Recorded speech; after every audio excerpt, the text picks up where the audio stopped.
Night has not completely released the town. The last darkness lingers beneath balconies, beneath parked bicycles, beneath the narrow bridges that cross quiet canals and modest rivers where the water carries neither urgency nor memory on its surface. Somewhere, a distant clock marks an hour that matters only because thousands of people have quietly agreed that it should.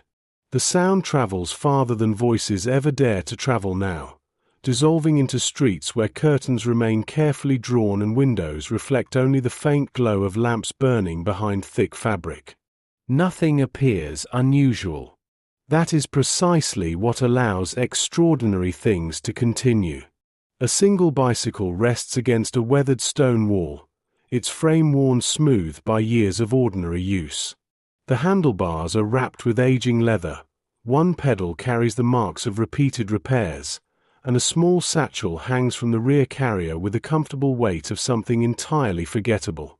Countless bicycles stand in occupied Europe this morning. Farmers ride them toward fields.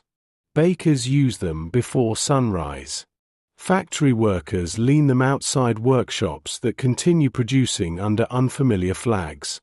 If you were to pass this one without slowing your step, you would remember almost nothing about it a few moments later.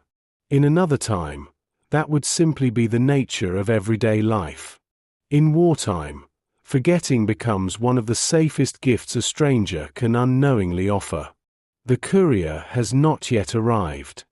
The bicycle waits alone, patient in the cool air, gathering tiny beads of moisture that catch the first uncertain hints of dawn. Around it, the town begins its slow awakening with remarkable restraint. A bakery opens its shutters. Somewhere above the street, a kettle begins to whistle before being quickly lifted from the stove. Shoes scrape against wooden floors behind apartment walls. A tram bell rings somewhere beyond the square, familiar enough that no one bothers looking toward it. Occupation has changed countless things, yet morning still insists on following its ancient routine, as though habit itself has become a quiet form of resistance against history's attempt to interrupt ordinary life. Soon footsteps approach, not hurried, not hesitant, simply measured. Their rhythm neither invites attention nor avoids it. A woman emerges from the soft blue light before sunrise wearing a coat chosen less for fashion than for memory.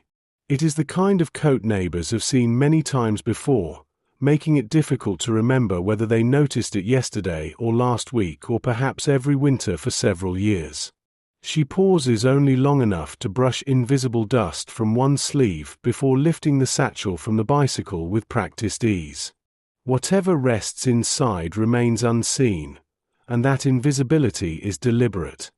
The contents matter immensely to people who may never meet one another, yet their importance depends entirely upon looking no different from groceries, spare clothing, or a folded newspaper carried through another ordinary morning. You remain only an observer as she checks the quiet street before beginning her journey. Nothing dramatic announces the moment. There is no whispered password, no secret knock, no hurried glance toward the rooftops. Instead, there is only the gentle sound of rubber meeting damp cobblestones as the bicycle begins to roll forward, becoming one more familiar shape among countless others already moving through occupied Europe. The danger has not yet revealed itself because true danger rarely introduces itself with spectacle. More often it waits inside repetition, concealed within the comfort of routines that appear unchanged until one small detail quietly refuses to fit where it always has before. The journey has already begun long before the first destination exists. Every turn of the wheels carries more than distance, because roads in occupied Europe have slowly acquired new meanings without changing their appearance. The same avenue that leads children toward school may also lead an intelligence report toward London. The same country lane where farmers exchange quiet greetings may, before sunset, carry medicine to a hidden cellar or a coded message across an invisible frontier. Even the railway stations, built to connect neighboring towns in more peaceful years, now bind together lives that depend upon precision measured not in minutes, but in unnoticed moments. A delay of 5 minutes might mean nothing to a traveler. To a courier, it may mean meeting the wrong patrol, arriving after a safe house has emptied, or discovering that a familiar face has vanished forever. There were thousands like her, though history often remembers only a handful by name. They came from cities and villages, from farms, universities, factories, convents, fishing harbors, and ordinary homes whose windows looked onto streets much like these. Some carried forged identity papers stitched into coat linings. Others hid film inside bicycle frames, messages beneath loaves of bread, or tiny rolls of paper within the hollow handles of everyday tools. Many transported nothing more dramatic than spoken words carefully committed to memory because paper could betray what memory might protect. Their work was rarely spectacular. Most successful deliveries passed unnoticed by everyone except the people waiting quietly at the end of the route. That very absence of spectacle became the measure of success. As the occupation deepened, invisibility itself became a discipline requiring constant renewal. Every successful journey encouraged another, yet no previous success guaranteed the next. A familiar checkpoint acquired a new officer. A trusted cafe gained an unfamiliar customer who lingered too long over an untouched cup. A neighboring family disappeared overnight, leaving curtains permanently closed and unanswered questions drifting through the building without ever being spoken aloud. The landscape remained recognizable while certainty quietly dissolved, forcing ordinary people to navigate not only streets and railway lines, but the changing moods of an occupation that seemed determined to make yesterday's safety unreliable by morning. Tonight, and in the quiet hours that follow, we will travel beside those whose greatest achievement was so often to leave no trace of themselves at all. We will return again and again to occupied streets, forest paths, railway compartments, hidden apartments, village crossroads, and lonely border trails, watching how repetition reshaped courage into habit, how silence became a language of its own, and how the smallest journeys sometimes carried the weight of entire resistance movements. This is not the story of a single famous mission, nor of one celebrated courier, but of countless ordinary men and women who discovered that history could sometimes be moved forward by nothing more visible than a bicycle disappearing around the next corner. Before you follow these quiet roads deeper into occupied Europe, perhaps take a moment to settle in, wherever you happen to be. If these calm journeys through history bring you peace, you might consider subscribing, leaving a quiet like, or simply returning for another evening among the echoes of the past. Now, let the wheels begin turning once more, and allow the ordinary streets before dawn to reveal how easily the smallest journeys could become the bravest. Where no one looks. Morning settles fully across the occupied town with a confidence that only routine can possess. The first delivery wagons rattle over uneven stones, leaving faint tracks through puddles that have not yet surrendered to the rising sun. Shopkeepers unlock doors whose hinges produce the same familiar sounds they made before the war, and women carrying woven baskets pause to exchange brief greetings that reveal little beyond the weather. Smoke rises from chimneys in thin grey columns before flattening beneath a low ceiling of cloud, while somewhere beyond the rooftops a train announces its arrival with a whistle softened by distance. To an unfamiliar visitor, nothing would seem remarkable. The streets appear occupied less by soldiers than by ordinary life itself, quietly insisting upon another day. The courier understands that this appearance is the first layer of protection. Occupation has taught everyone to notice uniforms, checkpoints, and official notices pasted to public walls, yet the work of resistance depends upon everything that attracts no notice at all. It lives inside habits repeated so faithfully that even careful observers cease examining them. The woman who buys bread every Tuesday. The postman who always pauses to adjust his satchel before crossing the square. The elderly man who feeds pigeons near the station despite never speaking to anyone. None of these routines are valuable because they conceal secrets. They are valuable because they become invisible through repetition, disappearing into the background of everyday memory until even witnesses struggle to recall whether they saw them at all. She rides without urgency, allowing the bicycle to dictate a pace that belongs to the town rather than to herself. A hurried rider invites curiosity. One who hesitates too often may invite even more. Instead, she moves with the quiet rhythm of someone traveling toward ordinary responsibilities, occasionally slowing to avoid pedestrians, occasionally stopping to allow a cart pulled by tired horses to pass before continuing without visible impatience. You watch how little effort is spent on appearing natural. The effort was invested long ago, through countless mornings exactly like this one, until natural behavior no longer required conscious performance. It has settled into muscle memory, becoming as automatic as balancing the bicycle itself. Not every courier carries documents. Sometimes the most valuable cargo exists only inside memory, repeated silently until every phrase has found its proper place. A meeting time, a family name, the location of a hidden transmitter, the number of soldiers observed boarding a freight train before dawn. Spoken intelligence leaves no paper to discover during a search, yet it demands another kind of discipline. Facts must remain clear despite fatigue, despite cold, despite fear, despite the endless interruptions that occupation scatters across an ordinary day. The mind becomes another carefully maintained container, holding information that cannot be dropped, folded, or forgotten without consequences extending far beyond the person carrying it. The resistance quickly learned that remarkable disguises often failed where ordinary clothing succeeded. Elaborate deception invited scrutiny because it tried too hard to become someone else. Familiarity proved stronger. The same worn coat seen each week. The same scarf wrapped against the morning wind. Shoes repaired rather than replaced because shortages made repairs expected rather than suspicious. Every visible detail quietly argued for an uncomplicated life, allowing hidden purpose to pass beneath the attention of those searching for dramatic conspiracies instead of patient normality.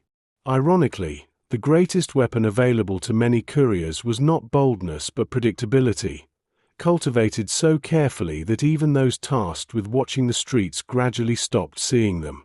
Near the market square, she slows beside a flower stall whose owner has already arranged small bundles despite the season offering little color. Customers inspect the modest display, discussing prices that have risen again, while nearby a pair of occupation soldiers exchange idle conversation without appearing particularly interested in the crowd surrounding them. Nothing in the square announces danger. No alarms sound. No one runs. Yet beneath this peaceful surface, every movement acquires quiet significance. The courier notes where the soldiers stand, which direction they face, how long they remain distracted, and whether the familiar policeman who usually patrols this corner has been replaced by someone new. Observation becomes so constant that it no longer feels like vigilance. It simply becomes another way of seeing the world, as ordinary now as judging whether rain might arrive before evening. The town continues unfolding according to rhythms that seem almost immune to politics. Deliveries arrive at shop doors. Children, kept close by watchful parents, cross narrow streets with satchels hanging awkwardly from their shoulders before disappearing into school buildings that still smell faintly of chalk and polished wood. Elderly couples pause outside churches whose stone walls have witnessed occupations before, speaking quietly about shortages, the weather, and neighbors who have not been seen for several days. Life has not stopped beneath occupation. It has simply learned to move more carefully, trimming away everything unnecessary until ordinary existence itself becomes an exercise in quiet calculation. For a courier, every familiar face belongs to two separate worlds. There is the public world, where acquaintances exchange polite greetings and discuss bread, coal, or the coming harvest. Beneath it lies another landscape composed almost entirely of uncertainty. Does the shopkeeper still shelter escaped airmen in the cellar behind stacked crates? Has the railway porter remained trustworthy after months of questioning by the authorities?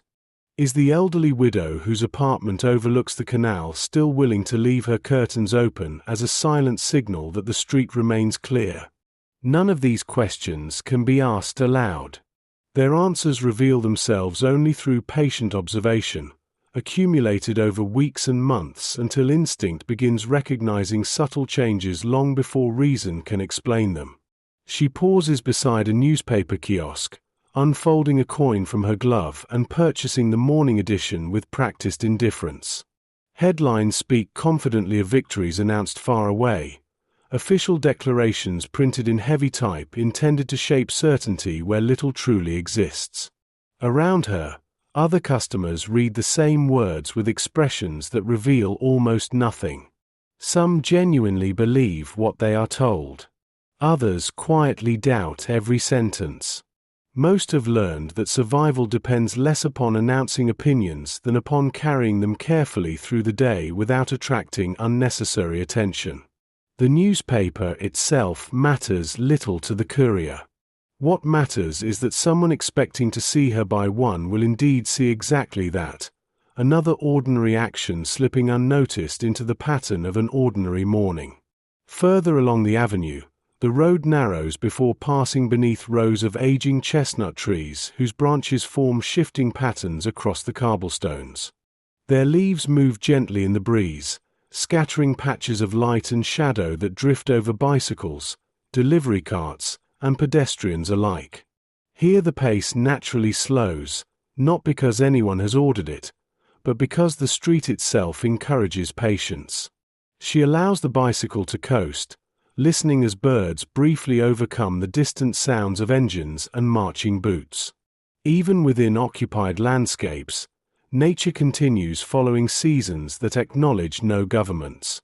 Trees bud, rivers rise, rain falls, and autumn eventually gathers fallen leaves into gutters beside official notices that promise permanent victories. The contrast is almost imperceptible, yet it quietly reminds those who endure occupation that history, however overwhelming it may appear, has never entirely succeeded in commanding the rhythm of the earth. You begin to notice that waiting occupies as much of a courier's life as movement. Waiting before entering a station until a suspicious stranger boards another train. Waiting outside a safe house because unfamiliar voices can be heard within. Waiting beneath an awning while rain delays a scheduled meeting by only a few minutes that somehow feel much longer. These pauses are rarely dramatic. They possess no visible heroism. Yet they demand extraordinary patience because the greatest mistake often comes not from choosing the wrong direction, but from refusing to let uncertainty settle before taking the next step. In this quiet profession, restraint becomes every bit as valuable as courage. As the morning grows brighter, she leaves the town centre behind and follows a modest road bordered by hedgerows and small gardens where vegetables continue growing despite the hardships surrounding them. Laundry stirs gently between wooden posts, bees wander among late-season flowers, and an old man repairs a fence with deliberate care, scarcely looking up as another bicycle passes. The satchel remains securely fastened, revealing nothing of its purpose. From a distance, she becomes little more than another resident traveling between neighboring villages before midday. The landscape accepts her without question, and for now that acceptance is enough. The journey has scarcely begun, yet already its greatest success lies in something almost impossible to remember. Another ordinary traveler, on another ordinary road, disappearing naturally into the quiet fabric of occupied Europe. The shape of an ordinary journey. By mid-morning the town has fallen behind, though not completely. Its church tower still rises above the distant rooftops whenever the road climbs gently across open ground, appearing for a few moments before disappearing again behind rows of poplar trees that line the fields. The countryside does not announce where occupation ends and ordinary rural life begins because no such boundary truly exists. Uniforms travel beyond the cities. Orders arrive in villages no larger than a crossroads. Even the quietest farm lane may occasionally carry military trucks whose engines disturb birds nesting in hedgerows before silence slowly gathers itself again after they have passed. Distance offers fewer witnesses, but it does not necessarily offer greater safety. The courier pedals with an unchanging rhythm learned over months of repetition. It is not especially fast, nor intentionally slow, but steady enough that neither fatigue nor haste governs the journey. She has learned that endurance depends upon preserving strength for the unexpected rather than spending it on the predictable. A steep hill may conceal nothing more dangerous than loose gravel, or it may reveal a temporary checkpoint established only an hour earlier. A bridge that stood empty yesterday may now hold soldiers examining papers beneath the shade of old trees. There is little value in reaching danger early. Better to arrive composed, breathing evenly, with thoughts still clear enough to recognize whether the world ahead has quietly changed since the last journey. The bicycle itself has become less a machine than a trusted companion shaped by continual repair. Its frame bears scratches from years before the occupation began. One wheel turns with the faintest irregular sound where a spoke was replaced using whatever materials could be found during shortages. The chain has been cleaned so often that the courier recognizes its smallest change in rhythm long before any visible problem appears. Tires wear thin because replacements are scarce, brakes demand constant adjustment, and every small mechanical weakness must be anticipated before it becomes a reason to stop in the wrong place. Many resistance movements relied upon bicycles not because they were ideal, but because they belonged naturally to the landscape.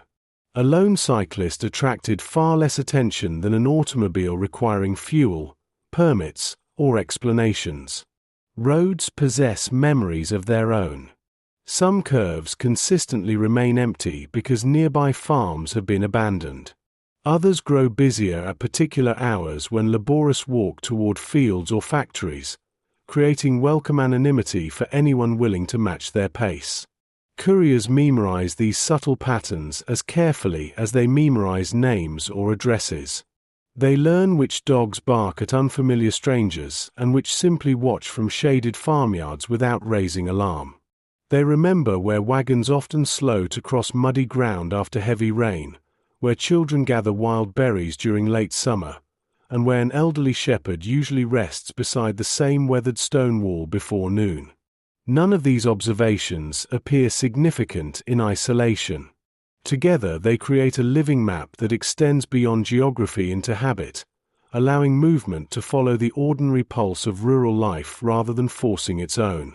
You notice how the landscape itself begins participating in concealment.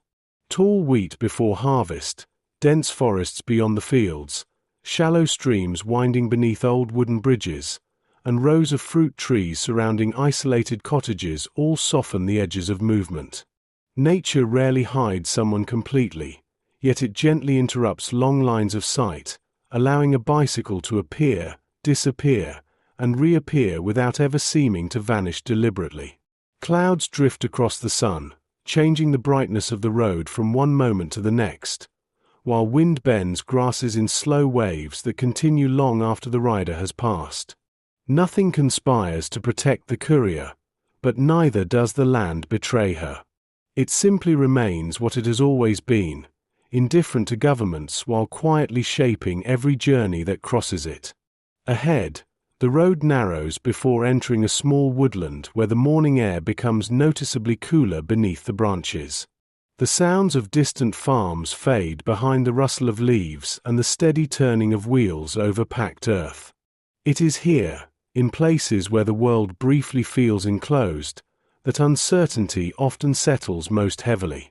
Not because danger is certain, but because visibility has become limited enough for possibility to flourish.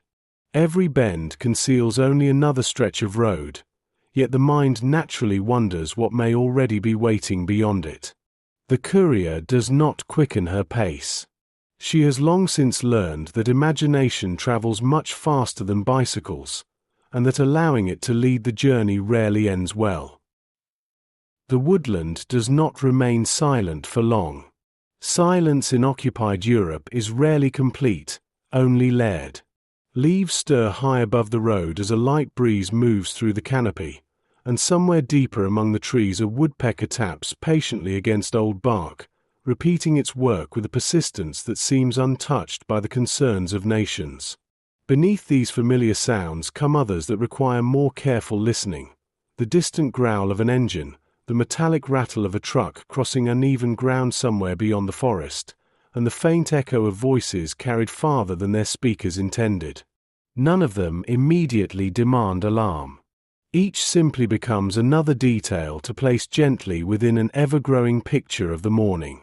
She eases the bicycle toward the softer edge of the road, allowing a military convoy to emerge from the opposite direction without forcing either side into an awkward adjustment. The trucks appear coated in a thin layer of dust gathered from countless rural roads, their drivers watching the way ahead with expressions shaped less by aggression than by long hours of repetitive duty. A pair of soldiers seated in the rear glance toward the lone cyclist as they pass.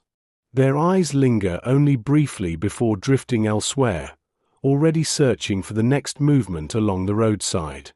The encounter lasts only a few seconds, yet those seconds reveal an important truth about survival. The safest moment is often not the one in which nobody looks at you, but the one in which someone looks and finds absolutely nothing worth remembering. The convoy disappears around a bend, leaving behind the familiar scent of fuel that slowly mingles with damp earth and pine needles. She does not immediately increase her speed. That, too, would appear unusual. Instead, the steady rhythm returns almost naturally, as though the interruption belonged to the road in the same way that rain or livestock occasionally might. Occupation constantly attempts to dictate emotional reactions through fear, but experienced couriers understand that fear becomes most dangerous when it begins controlling visible behavior. Calm is not the absence of anxiety. It is the careful decision to prevent anxiety from changing the ordinary pattern of one's movements. Further ahead, the forest gradually opens into cultivated land where fields stretch toward low hills softened by the pale light of late morning. Farmers continue their labor with measured determination, repairing fences, tending livestock, or cutting hay whenever weather permits. Many have witnessed columns of troops march through these same fields in different directions over successive years, leaving tracks that disappear far more quickly than memories. They continue working because crops observe seasons rather than military campaigns. Wheat cannot wait for peace before ripening, and cattle must still be fed regardless of which authority controls the nearest town. In these landscapes, endurance has always been expressed through routine, making the lives of ordinary farmers quietly resemble those of the couriers who pass among them unnoticed. You begin to recognize that every successful journey depends upon hundreds of people who may never realize they have contributed to it. A woman sweeping the front steps of her cottage unintentionally provides another familiar scene that makes the cyclist appear ordinary. Two children chasing one another across a distant meadow draw attention away from the road for a fleeting moment. A shepherd pauses to gather wandering sheep, slowing traffic at precisely the right time without ever knowing why the delay mattered. None of these people belong to the resistance simply because they exist within the landscape. Yet together they create the texture of everyday life that allows extraordinary work to dissolve into the background. The courier travels through ordinary humanity rather than around it, protected less by secrecy than by the countless predictable gestures of people determined to continue living. By noon, sunlight has begun warming the road enough for the morning moisture to disappear from the stones, leaving only faint traces beneath shaded trees where the air remains cool. She reaches a modest crossroads marked by a weathered signpost whose painted letters have faded after years of wind and rain. Nearby stands a small inn where travelers have rested for generations, its walls carrying stories far older than the conflict now passing through the region. She does not enter. Today it serves only as another point within an invisible map, another familiar landmark confirming that the journey continues exactly as expected. For now, expectation remains one of the courier's greatest allies. As long as the road behaves as it always has, she can devote her attention to the far more unsettling possibility that, somewhere ahead, it may quietly decide not to. Waiting without standing still. The crossroads seems unremarkable precisely because it has remained useful for so long. For roads meet beneath the broad branches of ancient trees whose roots have quietly lifted the edges of the surrounding stones over generations. Travelers arrive from different directions carrying vegetables, sacks of grain, parcels tied with coarse string, and the ordinary concerns that belong to another day's work. A horse drinks patiently from a shallow trough while its owner adjusts the harness with practiced hands, scarcely noticing the cyclists and wagons passing nearby. The inn stands a short distance away, its faded wooden sign moving gently in the afternoon breeze, welcoming strangers without asking why they have come. Long before armies crossed these roads, people paused here to rest, exchange news, or continue toward places whose names mattered only to them. The courier slows naturally, allowing the bicycle to lose speed without touching the brakes. There is no appointment written in a notebook, no clock whose hands must be obeyed exactly. Underground movements rarely survive by demanding perfect precision. Instead, they depend upon patience, accepting that roads become blocked, patrols appear unexpectedly, and ordinary delays often protect those willing to endure them. Arriving too early may prove as dangerous as arriving too late. A familiar face lingering outside a meeting place for several unnecessary minutes begins creating memories in the minds of strangers, and memories are among the few things a resistance courier cannot afford to leave behind. She leans the bicycle beside a low stone wall and walks toward the inn with the quiet confidence of someone who has stopped only for a cup of coffee before continuing another uneventful journey. Inside, the room carries the comforting mixture of fresh bread, wood smoke, and damp coats drying near the hearth. Farmers speak softly over bowls of soup while two traveling tradesmen compare prices for timber in neighboring villages, their conversation drifting comfortably between weather and work. Nothing in the room announces conspiracy. Nothing suggests hidden messages or dangerous assignments. The greatest achievement of places like this lies in their ability to remain stubbornly ordinary even while history quietly brushes against their walls. Waiting soon reveals itself as its own discipline. She chooses a seat from which the entrance remains visible without appearing to watch it. A warm cup rests untouched for several minutes because drinking too quickly would shorten the pause she intends to occupy. Outside the window, wagons arrive and depart, bicycles pass in both directions, and the afternoon gradually settles over the crossroads with the slow confidence of familiar routine. Time begins stretching into something measured less by minutes than by observation. A traveler removes his hat before entering. Another leaves carrying a parcel beneath his arm. A dog wanders across the square before lying contentedly in a patch of sunlight. None of these moments carries obvious importance, yet together they create the pattern against which anything unusual will eventually become visible. You begin to understand that resistance work often advances not through movement, but through restraint. Modern imagination tends to picture clandestine operations as continual motion, yet the reality was frequently the opposite. Hours could pass inside railway cafes, village bakeries, churchyards, or quiet inns while couriers simply allowed the world to reveal whether it remained safe enough for the next stage of the journey.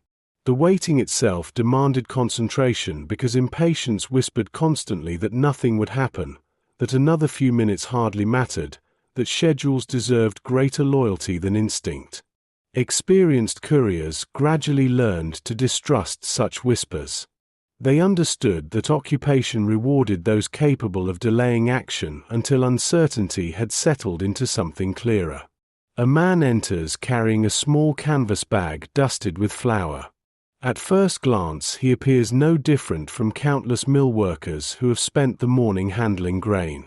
He removes his cap, greets the proprietor with easy familiarity, and orders bread to take with him before continuing along the western road.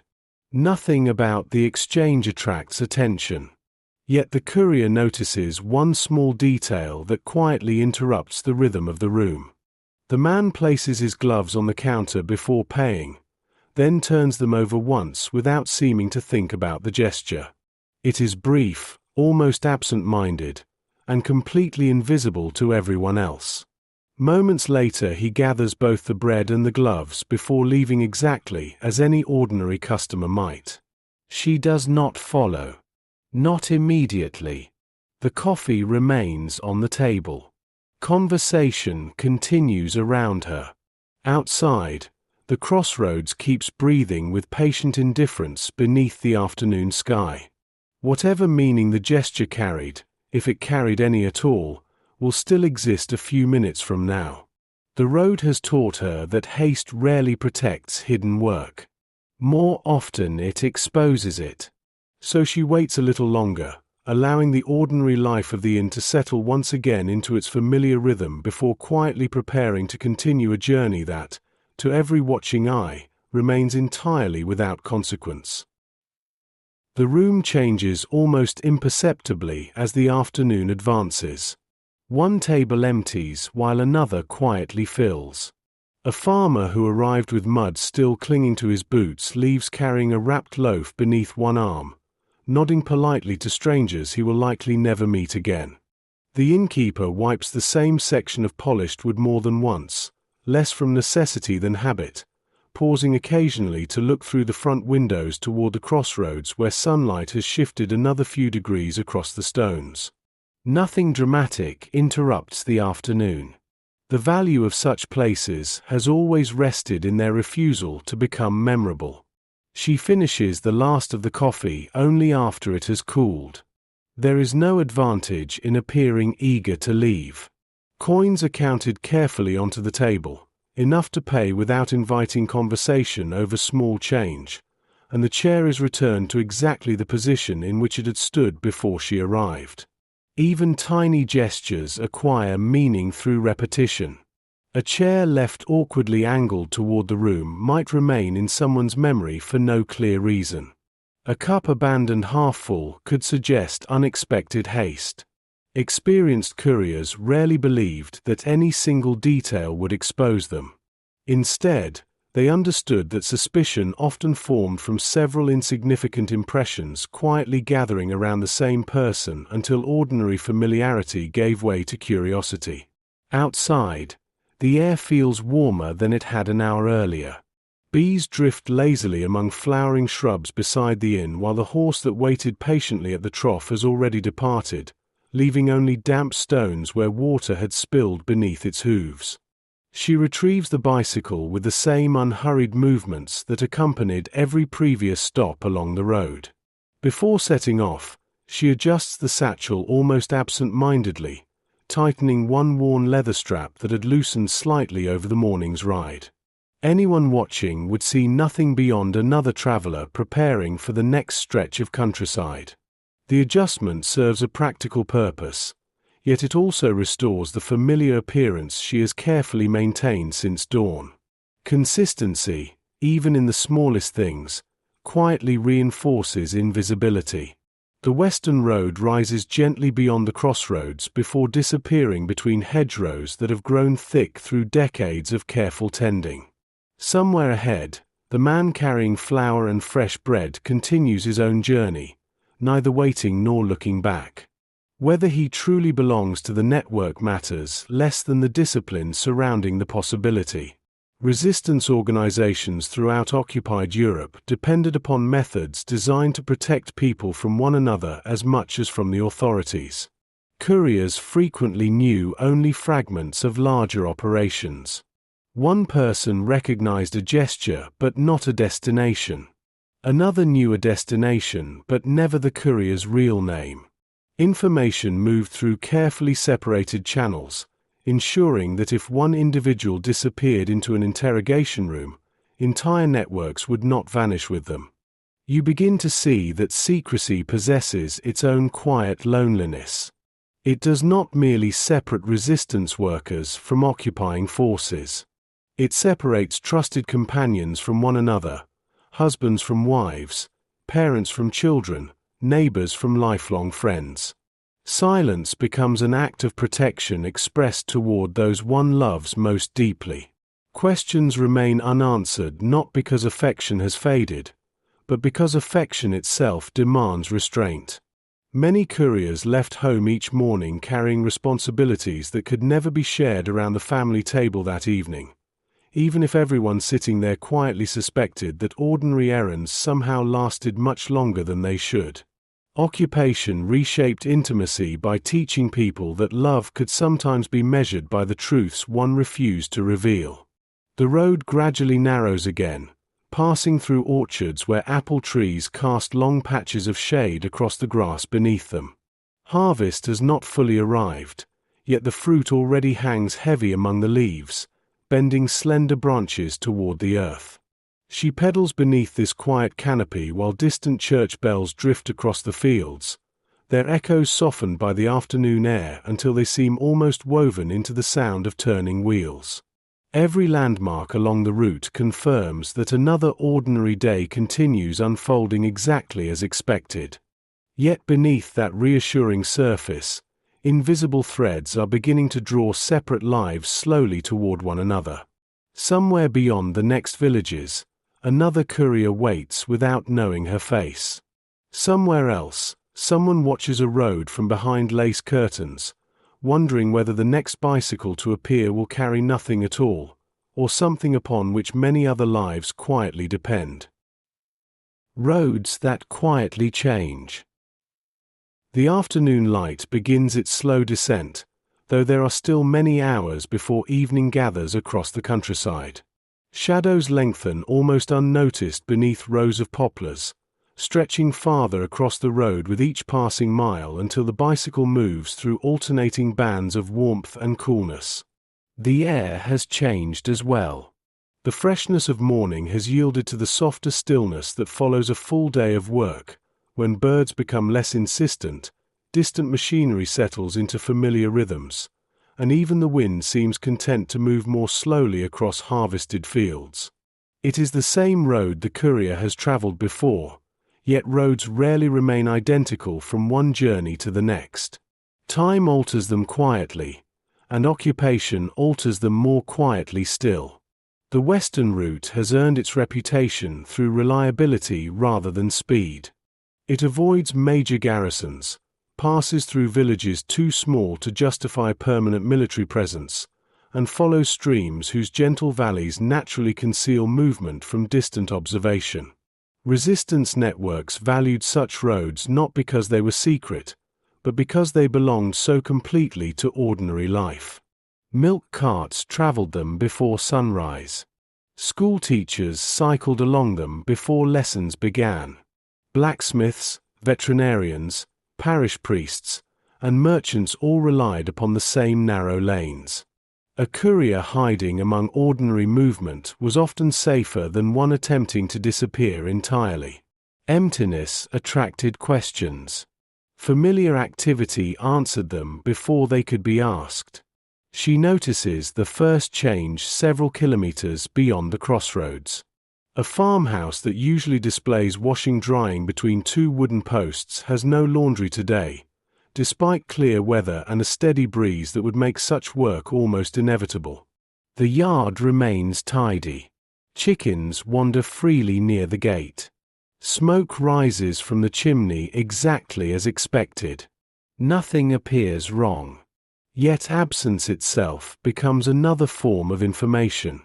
A missing routine rarely proves anything by itself, but experienced couriers collect such details patiently, allowing them to rest beside dozens of others until a larger pattern either forms or quietly dissolves without consequence. Farther ahead, another familiar sign greets her. An elderly beekeeper stands beside neat rows of white-painted hives, lifting wooden frames with the deliberate movements of someone who has spent decades following the patient rhythm of insects. She has seen him before on earlier journeys, always wearing the same broad hat whose protective veil now hangs folded behind his neck. Today he raises one hand in a simple greeting before returning immediately to his work. The exchange lasts no longer than a heartbeat, yet it offers quiet reassurance. Some routines have endured another day unchanged. In occupied Europe, the continuation of ordinary habits could feel almost as valuable as receiving confirmed intelligence. You begin to understand that resistance couriers rarely navigated by maps alone. They traveled through memory. Each journey quietly updated an internal record composed not merely of roads and distances, but of human behavior. Which bridge keeper appeared unusually anxious? Which inn had closed unexpectedly? Which field now held military tents instead of grazing cattle? Which child no longer waved from the garden beside the mill? None of these observations seemed important enough to report individually, yet together they transformed the landscape into a living document whose pages were rewritten every morning. The courier read those pages continuously, comparing today's countryside against yesterday's until even subtle differences acquired quiet significance. Beyond a shallow stream crossed by an old stone bridge, she slows almost without thinking. The bridge itself has not changed. Moss still grows between the weathered blocks, and water continues slipping beneath the arches with the same gentle sound that has accompanied travelers for generations. Yet on the opposite bank stands a military motorcycle she has never seen before, resting beneath an oak tree where no vehicle usually waits. Its rider is nowhere immediately visible. The engine has cooled enough that no heat shimmers above it, suggesting it has been there for some time rather than arriving moments ago. Nothing prevents her from crossing. No barrier blocks the road. No order commands travelers to stop.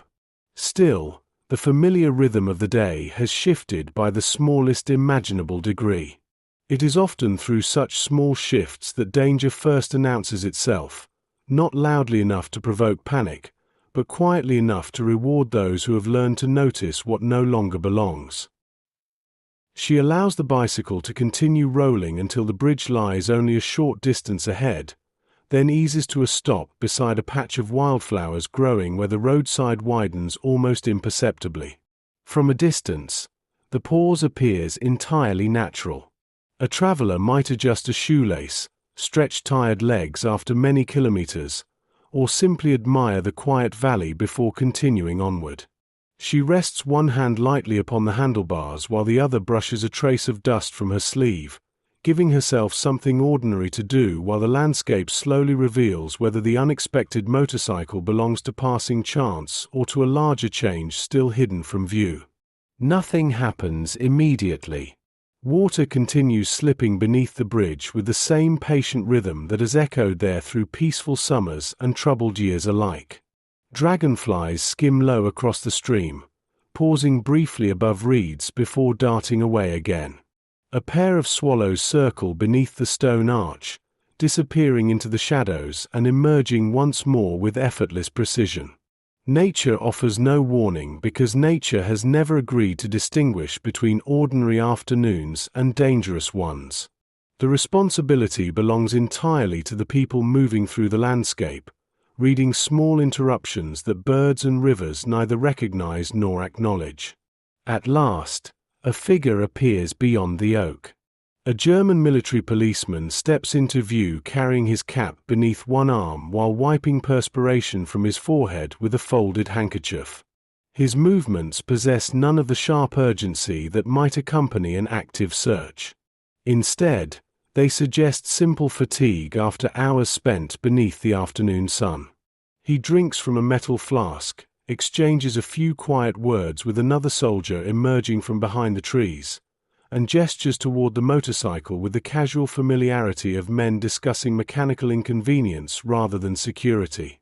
One kneels beside the rear wheel, examining it with slow concentration. The courier continues watching without allowing relief to become visible. An innocent explanation may indeed be the correct one, yet certainty reached too quickly has misled many careful people before. She waits another minute. Then another.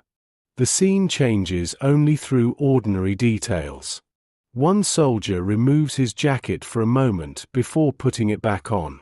A wagon crosses the bridge from the opposite direction after offering nothing more than a polite greeting. Two women carrying baskets continue along the roadside without interruption, receiving no more attention than any other travelers. Gradually, the unusual object begins settling back into the ordinary landscape. The motorcycle remains unexpected, but unexpected does not always mean dangerous. Occupation teaches vigilance. Experience teaches restraint. Wisdom often lies in knowing the difference. You begin to notice how much energy such decisions quietly consume. Every unfamiliar sight invites a silent calculation that must balance caution against delay, instinct against evidence, memory against present reality. Most of these calculations end without anyone else realizing they ever occurred. A courier might lose 10 minutes beside a stream because a parked vehicle seemed slightly out of place, only to discover that nothing had been wrong at all. Those 10 minutes were not wasted. They purchased confidence, allowing the journey to continue without the burden of unresolved doubt.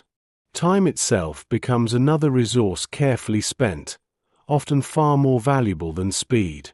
When she finally mounts the bicycle again, nothing outward has changed. The soldiers remain occupied with the motorcycle, scarcely looking up as another cyclist approaches the bridge. She crosses at the same measured pace she has maintained since leaving the town that morning, listening to the quiet echo of wheels passing over weathered stone before reaching the opposite bank. One soldier glances briefly in her direction, offering the detached acknowledgement reserved for countless anonymous travelers passing through an ordinary afternoon. His attention soon returns to the stubborn machine beside the oak. Within moments the bridge lies behind her, disappearing gradually between trees as the road bends gently toward another cluster of distant farms. The countryside ahead appears much as it always has, yet something inside the journey has changed. The courier carries no new document, no fresh instruction, no visible sign that the world has altered. Instead, she carries renewed awareness that certainty is never permanent.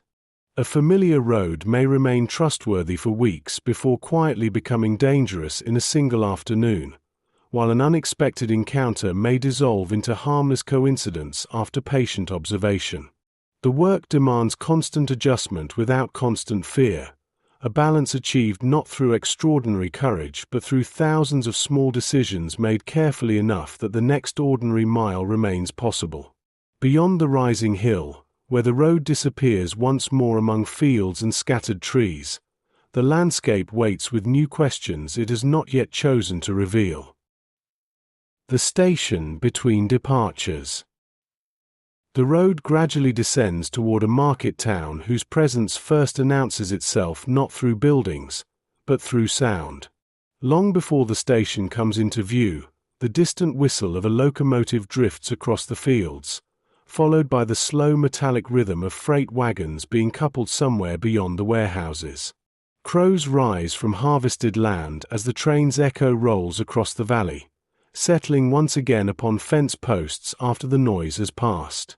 Smoke hangs low above the rooftops, carried sideways by a gentle afternoon breeze before dissolving into the pale sky. Railways have always gathered movement toward themselves, drawing strangers together for reasons that rarely concern one another.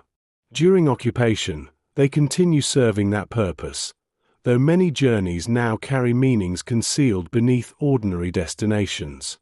The courier enters the town without altering her pace. Bicycles become more numerous as workshops release their workers for the midday meal, and the narrow streets fill with the familiar choreography of people whose lives continue despite shortages and regulations. A butcher sweeps sawdust from the entrance to his shop. A seamstress shakes scraps of cloth from an upstairs window into a waiting basket below. Children emerge from lessons carrying worn books beneath their arms while mothers gently call them away from lingering too long beside the station square. The scene possesses the comforting disorder of everyday life, where countless small routines overlap without ever requiring anyone to understand the whole. Railway stations occupy a peculiar place within occupied Europe. They are public spaces where strangers naturally gather, making them ideal for passing unnoticed among unfamiliar faces. Yet they are also places where authority concentrates itself. Uniforms patrol the platforms. Identity papers are examined without warning. Luggage may be opened for reasons never fully explained. Every arrival introduces new possibilities, and every departure removes them just as quickly. For resistance couriers, stations become landscapes of delicate balance, offering concealment through crowds while simultaneously exposing travelers to greater scrutiny than quiet country roads ever demand. She leaves the bicycle in a rack already crowded with others whose owners have disappeared into streets, cafes, or waiting rooms nearby. Before walking away, she locks it with a chain that has become polished where countless hands have fastened and unfastened the same mechanism over the years. The gesture serves practical necessity, but it also reinforces the appearance of someone intending an entirely ordinary visit. Nothing invites suspicion more readily than behavior suggesting one expects never to return. The bicycle remains where any local resident might reasonably leave it while collecting a parcel, purchasing a ticket, or greeting an arriving relative. Inside the station, warmth replaces the cool breeze of the open road. Coal smoke drifts faintly through high windows, mixing with the sense of damp wool, machine oil, leather suitcases, and newspapers fresh from the printing press. Wooden benches stand beneath large clocks whose steady hands continue measuring time with complete indifference to military occupation. Porters move luggage across the tiled floor while station officials consult timetables that have grown increasingly unreliable as war stretches railways beyond their intended purpose. Around them, civilians wait with practiced patience, some reading quietly, others simply watching trains arrive and depart without revealing whether their journeys begin today or end here. You notice how different waiting feels in a railway station compared with the quiet inn beside the crossroads. There, waiting unfolded within familiarity. Here, it unfolds amid constant change. Every few minutes new faces enter while others disappear beyond departing trains, creating a landscape where recognition becomes fleeting and anonymity renews itself almost continuously. Such places reward those capable of remaining completely ordinary within perpetual movement. A courier need not hide from attention so much as dissolve into the endless rhythm of arrivals and departures, becoming one more traveler carried gently along by the quiet machinery of everyday life. She purchases a platform ticket with the same calm precision she has shown throughout the day, accepting the small rectangle of printed paper before slipping it into her coat pocket beside other unremarkable possessions. Its purpose extends beyond simple access.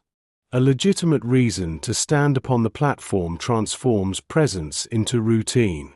Should anyone later remember seeing her near the tracks, they will also remember that she carried the proper ticket, waited without visible impatience, and behaved exactly as hundreds of ordinary passengers behaved each day.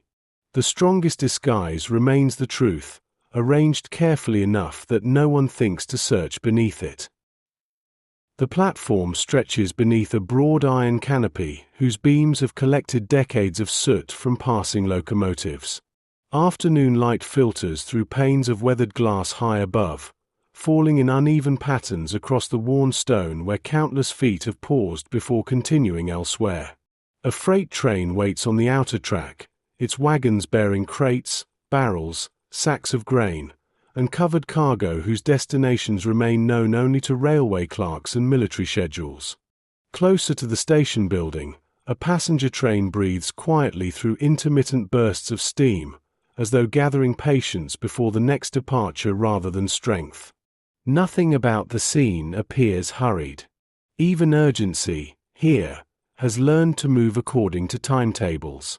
She walks slowly along the platform without appearing to search for anyone in particular. Travelers naturally look around stations. They study destination boards, observe arriving trains, and glance toward unfamiliar faces in the idle hope of recognizing someone they expect. Such ordinary curiosity offers excellent cover for quieter observation. Without lingering too long in any one place, she notices which railway employees seem relaxed enough to exchange brief conversations with regular passengers, which policemen devote their attention to luggage rather than faces, and which sections of the platform remain unusually empty despite the steady movement of people. Every station develops its own small geography of comfort and caution, understood less through official maps than through repeated experience.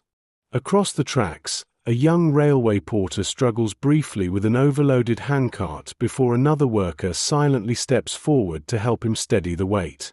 The exchange lasts only a few moments, requiring neither thanks nor discussion before each returns to his own responsibilities. Nearby, an elderly woman folds a knitted shawl more tightly around her shoulders while watching children count freight wagons disappearing beyond the signal box. A station master checks his pocket watch, compares it with the large clock mounted beneath the canopy, and records a delay in careful handwriting. Ordinary gestures accumulate without demanding attention. The platform becomes not merely a place of transit but a living collection of routines, each one reinforcing the appearance that every person present belongs exactly where they stand. The courier pauses near a timetable fixed to a cast-iron column, studying destinations already committed to memory. From the corner of her vision, she notices another traveler step quietly into the same space beneath the canopy. He carries a folded newspaper beneath one arm and a modest suitcase showing the polished wear of frequent journeys. Nothing distinguishes him from dozens of other passengers except the remarkable absence of unnecessary movement. He does not pace while waiting. He does not repeatedly examine the clock. Instead, he simply occupies the platform with the calm assurance of someone accustomed to long journeys and longer silences. For several minutes, neither acknowledges the other. Recognition, when it exists, must remain patient enough to resemble coincidence. You begin to understand that meetings inside resistance networks rarely resembled the dramatic encounters imagined in later films. They succeeded precisely because they offered so little to remember. Two strangers might stand within sight of one another for 10 minutes without exchanging a single word. A newspaper folded beneath the left arm instead of the right. A hat removed only after the station bell sounded. A traveler choosing the third bench rather than the second. Such details appeared almost absurdly insignificant when viewed alone, yet they allowed people to recognize one another while leaving surrounding witnesses with nothing more memorable than another quiet afternoon at the railway station. The greatest triumph of clandestine work often lay in producing no story worth telling afterward. At last, the station bell rings softly to announce the approaching departure. Passengers begin gathering their belongings with the familiar efficiency of people who have repeated this ritual many times before. Steam drifts lazily along the platform, briefly softening outlines before clearing again in the gentle breeze. The man with the newspaper walks toward the waiting train without haste, passing close enough that the edge of his folded paper brushes lightly against the courier's coat. The contact lasts less than a heartbeat. No apology is offered because none is needed. When he continues forward, the newspaper remains beneath his arm exactly as before. Yet tucked discreetly inside the folded timetable still resting in her hand is a thin slip of paper that had not been there a moment earlier. She does not look at it. Not yet. Instead, she watches the passengers board, listens to the conductor call the final departure, and waits as the locomotive slowly gathers motion. Only when the train has become another diminishing shape beyond the far signals, carrying away the stranger who now appears to have been nothing more than another anonymous traveler, does she quietly leave the platform. The message remains unread inside the folded timetable while she walks back toward the bicycle. Information, however urgent, has its proper place and proper moment. The first duty of a courier is not to know what has been entrusted to them. The first duty is simply to carry it safely beyond the place where it was received. Words you do not read. The station gradually disappears behind her as the bicycle rolls once more through the quieter streets leading toward the edge of town. The afternoon has settled into that gentle hour when shops remain open but conversations grow softer, when shadows stretch across narrow lanes without yet suggesting evening. A blacksmith closes the wide doors of his workshop long enough to cool iron in a barrel of water before returning to the glowing forge inside. Somewhere beyond the houses, children laugh briefly before their voices are carried away by the wind. The town continues living according to its familiar rhythm, unaware that a single folded scrap of paper now travels among it, hidden so simply that even the person carrying it has deliberately refused to discover what it contains. The timetable rests inside the satchel exactly where she placed it after leaving the platform. She had not unfolded it. She had not held it against the light or searched for the message concealed within its creases. Curiosity belongs naturally to human nature, yet resistance work quietly teaches another discipline entirely. Knowledge is never free. Every fact acquired becomes another fact that may one day be demanded by force. Experienced couriers gradually learned that carrying information and possessing information were not always the same thing. A sealed envelope protected more than its contents. It protected the person entrusted with delivering it, allowing honest ignorance to become another form of security should the journey suddenly end beside an unexpected checkpoint. Across occupied Europe, countless messages traveled without ever being read by those who carried them. Intelligence reports moved through hands that never examined a single sentence. Forged identity papers remained folded until they reached people whose lives depended upon them. Rolls of undeveloped photographic film crossed borders inside bicycle frames, hollow walking sticks, false-bottomed baskets, and the linings of worn jackets, while their couriers often knew only the next destination, never the significance of what they transported. Resistance organizations slowly adopted this discipline not because they distrusted one another, but because they understood that every unnecessary piece of knowledge expanded the damage a single arrest might inflict. She follows a narrow canal where barges drift almost silently beneath low stone bridges built generations before anyone imagined such a war. Their cargo consists of timber, coal, sacks of grain, and machinery whose final destinations remain hidden beneath ordinary paperwork exchanged at quiet docks. Water has always carried secrets better than roads. Reflections dissolve shapes into shifting fragments, and every passing boat leaves behind ripples that erase themselves within moments. The courier slows slightly to allow one heavily loaded barge to pass beneath a bridge ahead, watching the captain remove his cap in greeting to another boatman traveling in the opposite direction. The exchange lasts only an instant before both continue toward different horizons, each disappearing gradually around bends where neither can see the other again. You begin to recognize how often resistance borrowed its methods from ordinary work rather than inventing entirely new ones. Merchants trusted delivery drivers with sealed parcels they never opened. Railway workers transported locked freight wagons without examining every crate inside. Postal clerks sorted thousands of letters addressed to strangers whose words would forever remain unread. The courier's discipline emerged from the same quiet principle. Civilization itself depends upon people carrying responsibilities they are neither expected nor permitted to inspect. Under occupation, that familiar trust acquired extraordinary consequences, yet its foundations remain surprisingly ordinary. The road soon leaves the canal behind and enters a district where warehouses stand beside small workshops producing goods still required despite shortages. The smell of fresh-cut timber mingles with coal smoke drifting lazily above brick rooftops, while carts loaded with flour and vegetables continue arriving from surrounding farms before evening markets begin. She becomes another worker moving through the industrial edge of town, neither attracting attention nor avoiding it. The satchel hanging beside the rear wheel appears unchanged from the one that carried nothing remarkable this morning. Only its unseen contents have altered. Outwardly, the journey remains identical. Inwardly, every decision from this moment forward carries a slightly different weight because somewhere within that folded timetable rests information whose importance can be measured only by the effort taken to move it quietly from one pair of hands to another. The afternoon light softens as thin clouds gather overhead, muting the brightness that had followed her across the open countryside.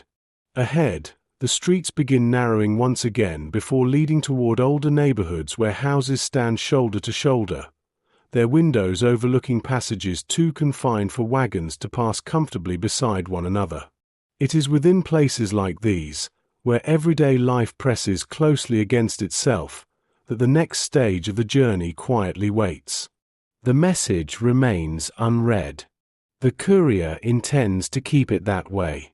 Sometimes the greatest act of trust is not in carrying what another person has given you, but in resisting the perfectly natural desire to know why. The older quarter receives the afternoon differently from the open roads beyond the town. Here, sunlight reaches the ground only after passing between closely built houses whose upper stories lean slightly toward one another, narrowing the sky into long blue ribbons above the street. Laundry hangs motionless between opposite windows, and flower boxes rest upon weathered sills where generations of families have watched seasons come and go. Every sound seems to linger a little longer in these narrow lanes.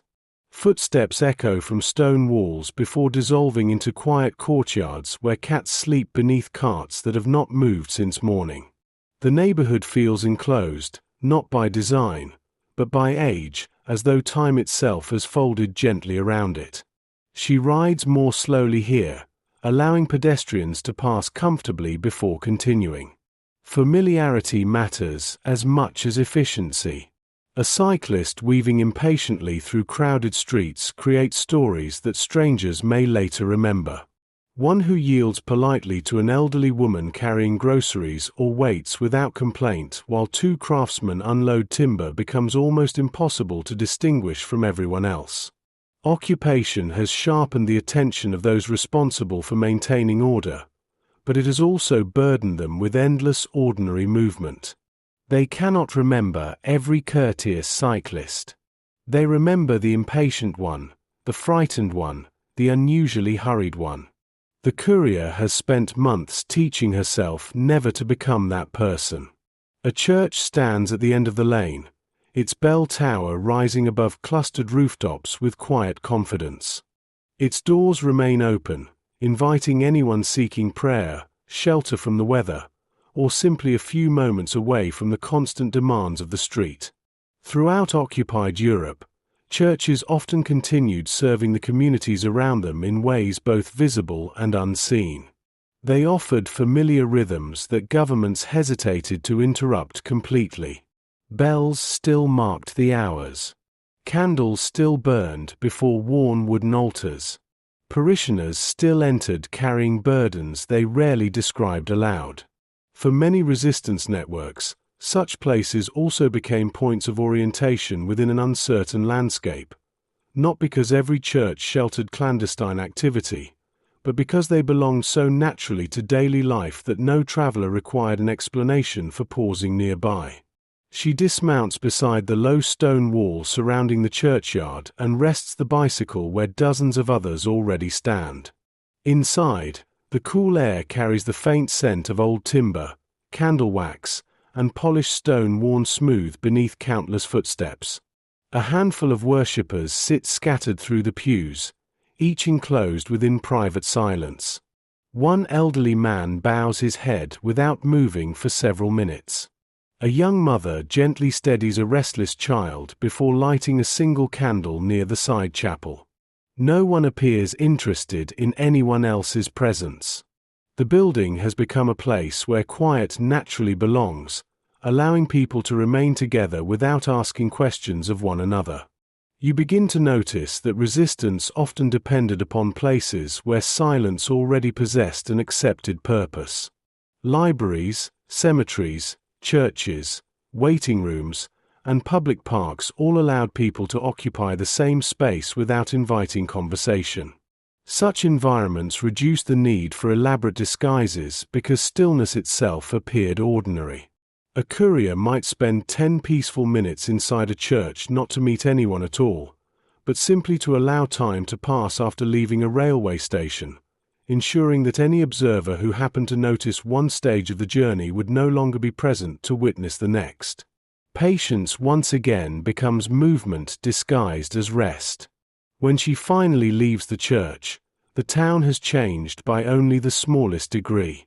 The afternoon has grown quieter. Shopkeepers begin drawing goods farther inside their doorways as the possibility of evening rain gathers with the thickening clouds. Somewhere nearby, a violin drifts through an open apartment window, its melody lingering briefly above the rooftops before fading into the ordinary sounds of carts, footsteps, and distant factory whistles announcing the end of another working day. She unlocks the bicycle, checks the satchel with the same absent-minded motion she has repeated throughout the journey, and turns toward a street where brick buildings gradually give way to modest houses surrounded by carefully tended gardens.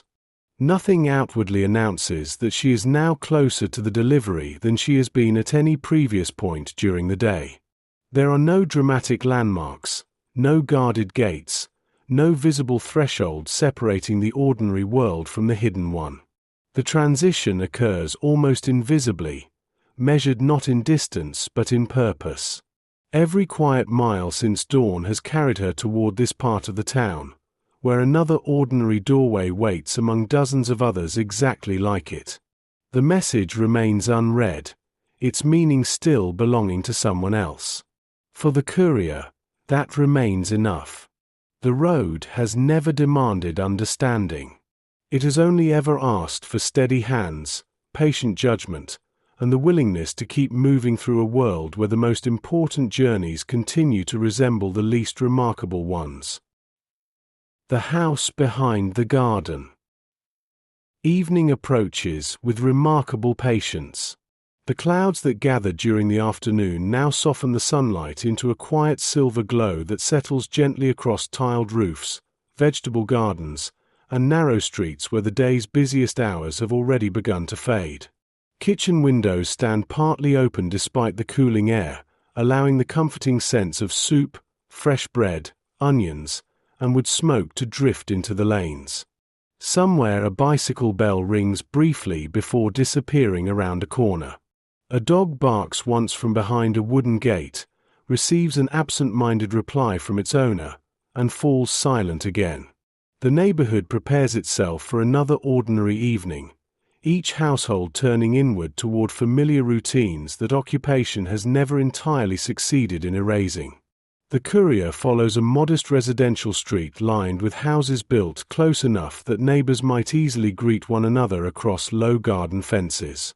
Roses continue blooming beside carefully tended paths despite shortages that have made every unnecessary luxury increasingly difficult to maintain. Beans climb rough wooden poles behind neat vegetable patches, and fruit trees bow gently beneath the weight of late-season apples waiting to be gathered before colder weather arrives. The war exists here, certainly, but it rarely announces itself directly. It reveals its presence instead through patched clothing hanging from washing lines, windows repaired with mismatched panes of glass, bicycles carefully maintained because replacements no longer exist, and gardens cultivated with greater seriousness than anyone might have imagined only a few years earlier. She slows before reaching a narrow lane bordered by hedges trimmed with almost mathematical precision. At its far end stands a small detached house whose whitewashed walls catch what remains of the evening light. Nothing distinguishes it from the neighboring homes except its remarkable success at appearing entirely forgettable. Curtains hang neatly within the windows. A watering can rests beside the front steps. 2 bicycles lean against a garden shed behind a neatly painted fence. Even the flower beds seem arranged according to the modest expectations of ordinary domestic life. If someone had asked which house along the street deserved the least attention, this would almost certainly have been the answer. She does not approach it. Instead, she continues past without slowing further, allowing the bicycle to carry her naturally toward the end of the lane before turning onto another street altogether. This, too, belongs to the discipline of delivery. The destination must first be observed while pretending it is no destination at all. A single circuit through neighboring streets often reveals more than immediate arrival ever could. Which curtains remain open? Which windows unexpectedly darken as someone watches the road? Which unfamiliar vehicle rests where none usually stands?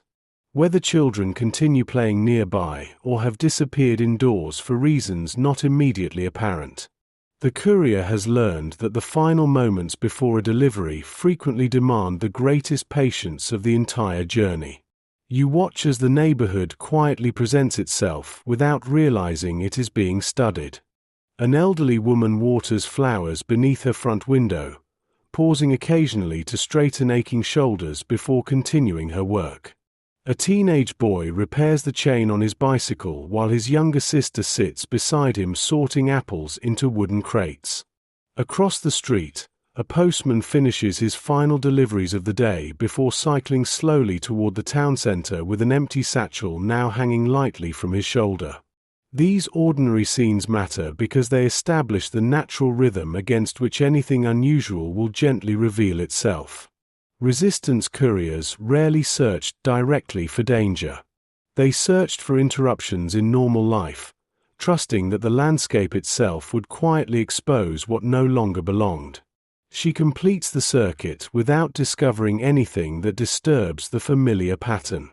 No unfamiliar uniforms appear. No vehicle waits too long beside the hedge. No neighbor seems unusually interested in the passing cyclist who now returns from the opposite direction exactly as though she had merely taken the longer road home. The house behind the garden remains unchanged, settled peacefully among the others beneath the deepening evening sky. Only now does she allow herself to approach, reducing her speed until the bicycle comes gently to rest beside the low wooden fence where climbing roses have begun wrapping themselves around weathered posts worn smooth by many seasons. The gate stands slightly open. Not wide enough to invite attention. Only enough to suggest that someone expecting an ordinary visitor neglected to close it completely while carrying groceries or tending the garden. In occupied Europe, such tiny imperfections often carried meanings far greater than the eye could immediately perceive. She rests the bicycle against the fence without fastening the chain. It will remain there only briefly, at least if the evening continues unfolding according to the quiet expectations upon which so much resistance work depends. The garden path curves gently toward the front door through beds of late summer flowers, whose colors have begun softening beneath the muted light. Bees still linger among the blossoms, moving without urgency from one bloom to the next, while somewhere behind the house a watering can is set down upon stone with the hollow sound of metal touching earth. Nothing encourages haste. Every ordinary detail gently insists that this is simply another home preparing for another peaceful evening. The gate closes behind her with barely a whisper. Even that small sound seems absorbed by the garden before it can travel beyond the hedges. She walks neither quickly nor cautiously, but with the measured confidence of someone making a visit that has been expected for days. A courier who pauses too long before a doorway begins creating questions. One who knocks with unnecessary certainty may do the same. Experience teaches a quieter balance, allowing familiar gestures to carry the weight of careful preparation without ever appearing rehearsed. The road has brought her here. Now the house must decide whether the road may continue. The front door opens before she reaches it.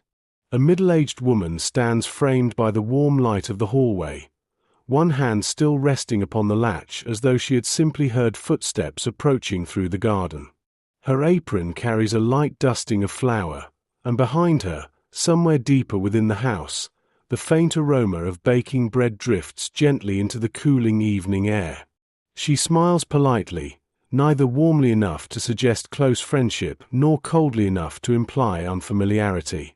It is the kind of greeting exchanged countless times between neighbors borrowing sugar, relatives arriving unexpectedly, or acquaintances delivering small parcels.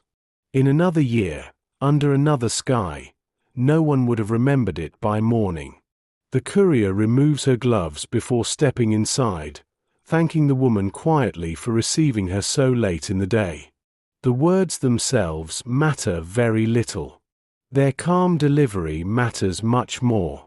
The hallway is modest, lined with family photographs whose frames have remained upon the walls despite the uncertainties surrounding the world beyond the front gate. A coat hangs neatly beside the door. Children's shoes rest beneath a wooden bench polished by years of ordinary use. Somewhere upstairs, floorboards creak softly as someone crosses another room before the sound disappears again. The house carries every appearance of uninterrupted domestic life, not because it seeks to deceive, but because preserving ordinary domestic life has become one of its quietest forms of defiance. You begin to recognize that safe houses rarely resembled the dramatic hideouts imagined in later generations. Most were simply homes. Families still prepared evening meals. Children still completed schoolwork at kitchen tables. Laundry still dried beside stoves during wet weather, and gardens still demanded weeding before autumn arrived. Extraordinary courage rarely required extraordinary surroundings. More often it lived quietly within familiar rooms where ordinary responsibilities continued alongside hidden ones, each carefully protecting the other from unnecessary attention. The greatest success of such houses lay in allowing anyone passing outside to believe that absolutely nothing unusual had ever occurred within their walls. The woman leads her toward a small sitting room where lace curtains soften the last light of day filtering through the windows. A radio rests upon a shelf, silent for now. Books fill a modest cabinet beside the fireplace, their worn bindings suggesting years of careful reading rather than decoration. Upon the table sits a teapot, already prepared, accompanied by two simple cups placed with the natural expectation of company.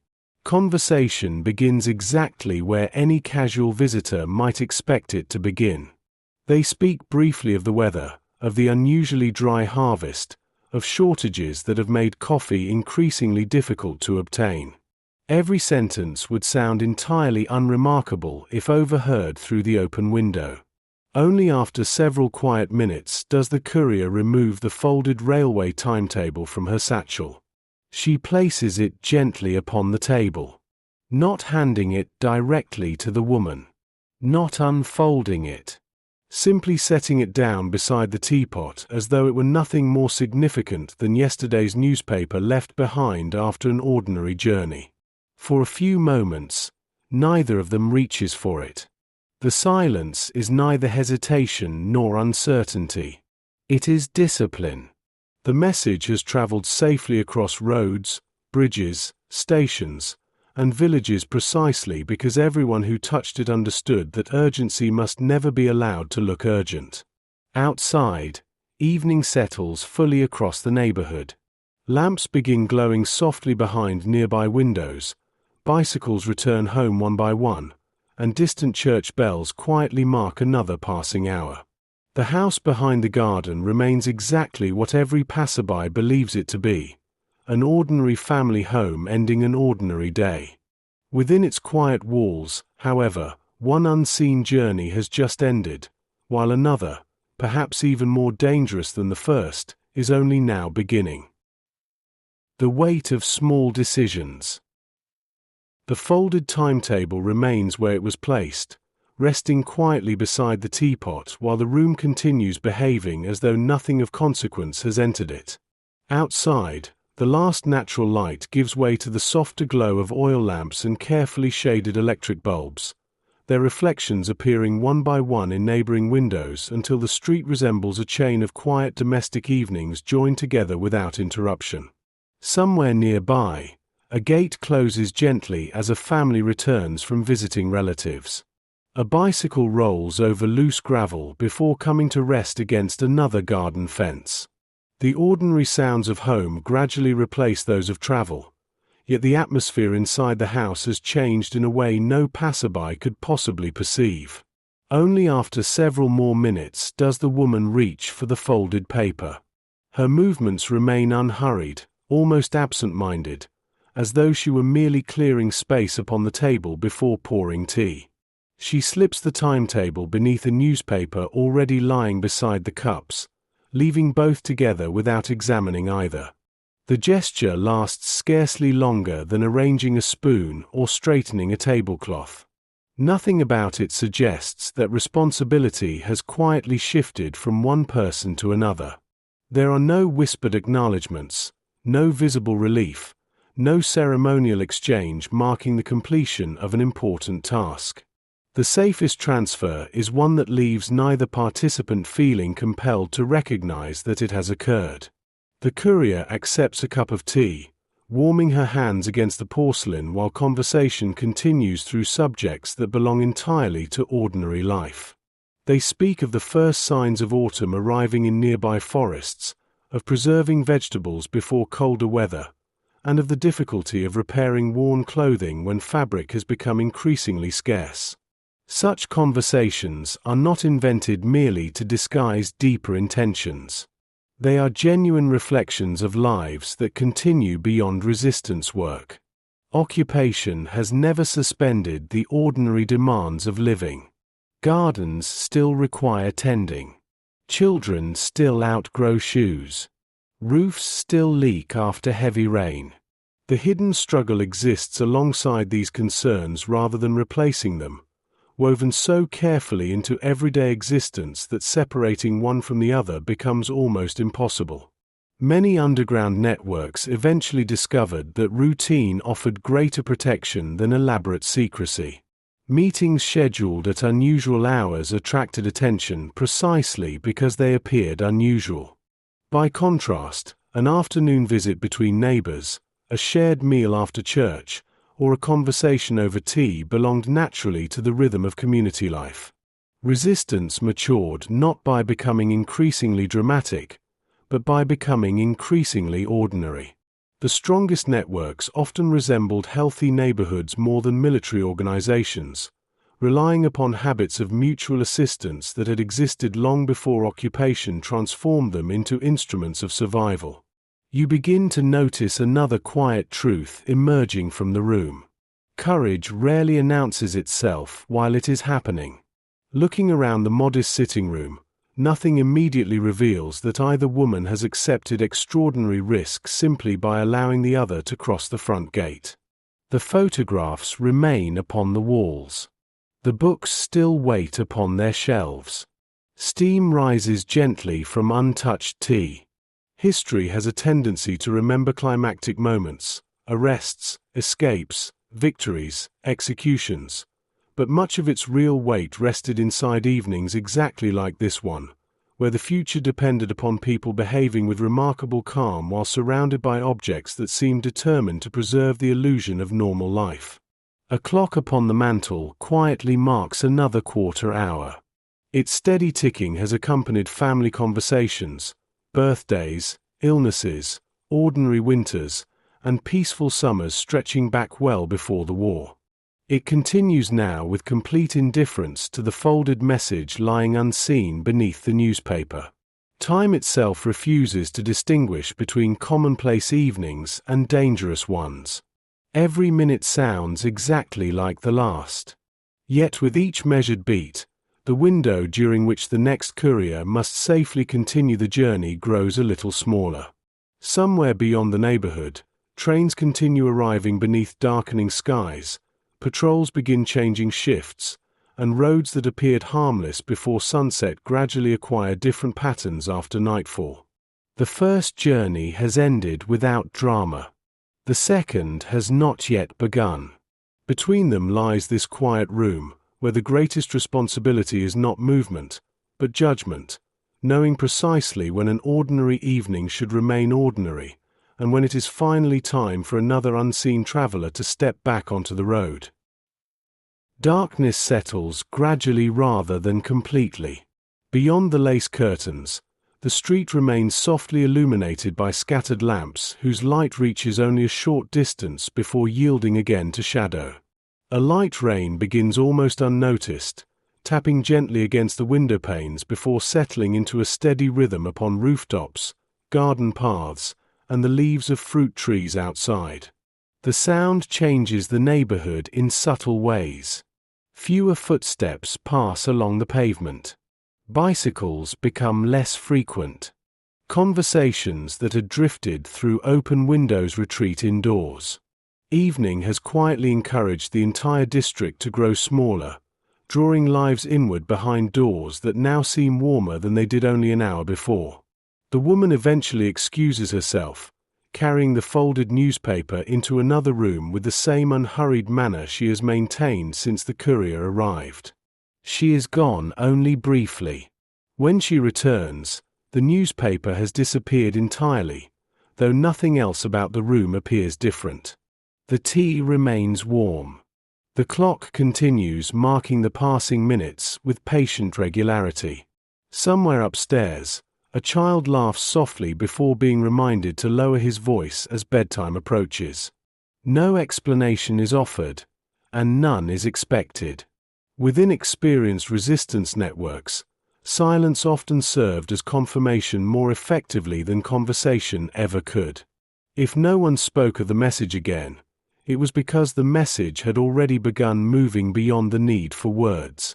The courier understands that her responsibility has not entirely ended. Delivering a message safely includes departing safely, leaving behind no memory that lingers longer than an ordinary social visit. A hurried farewell would appear unusual. Remaining too long might do the same. Instead, departure arrives with the quiet rhythm of neighbors concluding an evening conversation before the weather worsens. Cups are gathered from the table. Thanks are exchanged for the tea. The woman insists upon sending her home with a small loaf of fresh bread wrapped neatly in cloth, an entirely believable gesture between households accustomed to sharing whatever little they possess. Such kindness carries practical value beyond generosity. Should anyone later recall the visitor leaving the house, they will remember not an empty-handed stranger, but a woman carrying bread home through the evening rain. You begin to see how deeply resistance depended upon trust expressed through ordinary customs. The loaf itself is genuine. The gratitude is genuine. The concern that someone should not travel home hungry is genuine. None of these gestures exist merely as camouflage. They belong to the authentic fabric of community life that occupation never fully succeeded in destroying. Hidden work survived because it rested upon relationships that already existed before the war demanded new purposes of them. Courage did not replace kindness. More often, kindness quietly became one of courage's most reliable disguises. She steps back into the garden where rain has darkened the earth and left tiny droplets clinging to the roses beside the path. The bicycle waits exactly where it had been left, its saddle damp beneath the growing shower. Before setting off, she secures the wrapped loaf inside the satchel, where it now rests above the empty timetable that had carried its unseen burden across an occupied landscape. The balance has shifted without altering the appearance of the bag. Anyone opening it would now find nothing more remarkable than fresh bread and the ordinary possessions of a traveler returning home before nightfall. The journey outward carried hidden purpose concealed beneath ordinary appearance. The journey back carries ordinary appearance that has quietly become the truth. As she rides away, the house behind the garden quickly disappears among dozens of nearly identical homes whose softly glowing windows reveal nothing of the quiet decisions unfolding within them. Tomorrow, children will walk past the same gate on their way to school. Neighbors will pause to exchange greetings over the fence. The woman will tend her flowers, sweep the front steps, and perhaps purchase vegetables at the market exactly as she has done countless times before. The strength of the house lies not in remaining hidden, but in remaining remembered only for the ordinary life it continues to display. Rain follows her through the narrowing streets as the town settles into evening. Reflections shimmer across wet cobblestones, turning familiar lamps into long ribbons of light that stretch beneath turning bicycle wheels before breaking apart again. Somewhere ahead lies another road leading away from the town, another series of quiet miles, another collection of choices so small that none would deserve mention in official histories. Yet together they have carried hope from one pair of hands to another without a single dramatic moment to announce their importance. The courier disappears into the rain exactly as she began the day, another ordinary cyclist moving through occupied Europe, leaving behind almost nothing for strangers to remember, and in doing so accomplishing precisely what the work has always required. The roads grow heavier. Autumn arrives almost unnoticed at first. The changes reveal themselves less through dramatic weather than through accumulation. Morning mist lingers longer above rivers that only weeks before reflected clear skies. Leaves begin collecting quietly along stone walls and roadside ditches where passing wagons push them into gentle spirals before they settle once more. Fields that had shimmered with grain now lie open and dark beneath low clouds, waiting patiently for another season. The bicycle moves through the same countryside as before, yet the landscape has acquired a quieter gravity, as though every familiar road has absorbed another layer of memory since the last journey. The courier has traveled these routes many times now. Individual journeys gradually lose their sharp outlines, blending together until particular mornings become difficult to separate from one another. She remembers the bridge, though not whether today's crossing is the 5th or the 8th. She remembers the station platform, though not which conversation belonged to which week. The work rarely encourages dramatic milestones. Instead, it accumulates through repetition, each successful delivery quietly becoming the foundation for another that follows before there has been time to celebrate the last. The greatest achievement of yesterday is simply permission to begin again today. The bicycle shows the passage of time more honestly than its rider ever allows herself to. The leather saddle has darkened beneath countless mornings of rain and evening dew. New scratches appear along the frame where hastily repaired fences or rough stone walls have brushed against it during hurried moments of concealment. The tires require careful attention after every journey because replacement rubber has become increasingly scarce, and the chain demands constant cleaning to prevent the fine dust of country roads from slowly grinding away at the links. Maintenance has become almost ceremonial. Every evening spent wiping away mud, tightening bolts, and oiling worn metal is another quiet investment in tomorrow's uncertainty. Across occupied Europe, resistance networks discover that endurance creates challenges very different from those of beginnings. Recruiting volunteers demands courage. Keeping them active month after month demands something quieter. Fatigue begins appearing in small ways.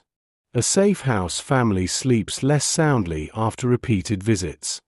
Railway workers find it increasingly difficult to remember which unusual request belonged to which courier. Forgers work by dim light until their eyesight begins failing long before old age should demand such sacrifice. None of these burdens announces itself dramatically. They gather slowly, almost politely, asking only a little more each week until ordinary exhaustion becomes another permanent resident within the movement. You begin to notice that even confidence changes with repetition. During the earliest journeys, every successful delivery brings quiet relief. Later, success becomes expected, and expectation introduces a subtle danger of its own. Familiar roads encourage familiar thinking. The checkpoint that has never caused difficulty begins feeling permanently harmless. The station where every exchange has succeeded starts appearing almost safe. Experience remains essential, yet experience also whispers that tomorrow will resemble yesterday simply because yesterday ended well. Wise couriers learn to distrust that comforting voice. They remind themselves, again and again, that occupation possesses a dangerous habit of changing without announcement. This morning, the road toward the railway town appears exactly as memory predicts. The same orchard stands beside the lane, though many branches now hold fewer apples after the harvest. The beekeepers' hives remain neatly arranged beneath their sheltering trees, yet the man himself is nowhere to be seen. His tools rest beside the wooden boxes exactly where he might have left them only moments before. There is nothing immediately alarming in the sight. Farmers leave fields. Craftsmen step indoors. People disappear briefly from familiar places every day. Still, another small alteration quietly joins the growing collection carried within the courier's memory. She does not stop. She simply notices. The road has taught her that observation and judgment are different skills. One gathers patiently. The other waits until enough quiet pieces finally belong together. By late morning the mist has lifted from the low fields, though the sky remains covered by a broad blanket of pale grey cloud that allows little warmth to reach the earth. The countryside appears quieter than it had during the warmer months. Harvest wagons no longer crowd the roads with the same steady rhythm, and many fields stand empty except for scattered stubble that catches the wind in restless waves. Even the birds seem to have altered their habits, gathering in larger flocks above hedgerows before drifting southward with a purpose that asks no permission from borders or occupying armies. The seasons continue moving forward with calm certainty, reminding every traveler that nature measures time differently from history. The courier reaches a familiar village shortly before noon, guiding the bicycle across a narrow square where she has paused many times before. The baker's shop remains open, but the display behind the window has grown noticeably smaller. A carpenter planes rough timber outside his workshop, stopping only occasionally to warm his hands against a mug resting on the windowsill. Two elderly men sit beneath the shelter of the town hall discussing the weather in low voices while watching the road with the detached interest of people who have observed decades of travelers come and go. Nothing appears dramatically altered, yet the village seems to carry a quieter weariness than it once did, as though the effort of enduring another season has settled gently across every doorway. She notices another absence. The bicycle repair shop stands closed. Not abandoned. Not damaged. Simply closed during hours when it had always been open before.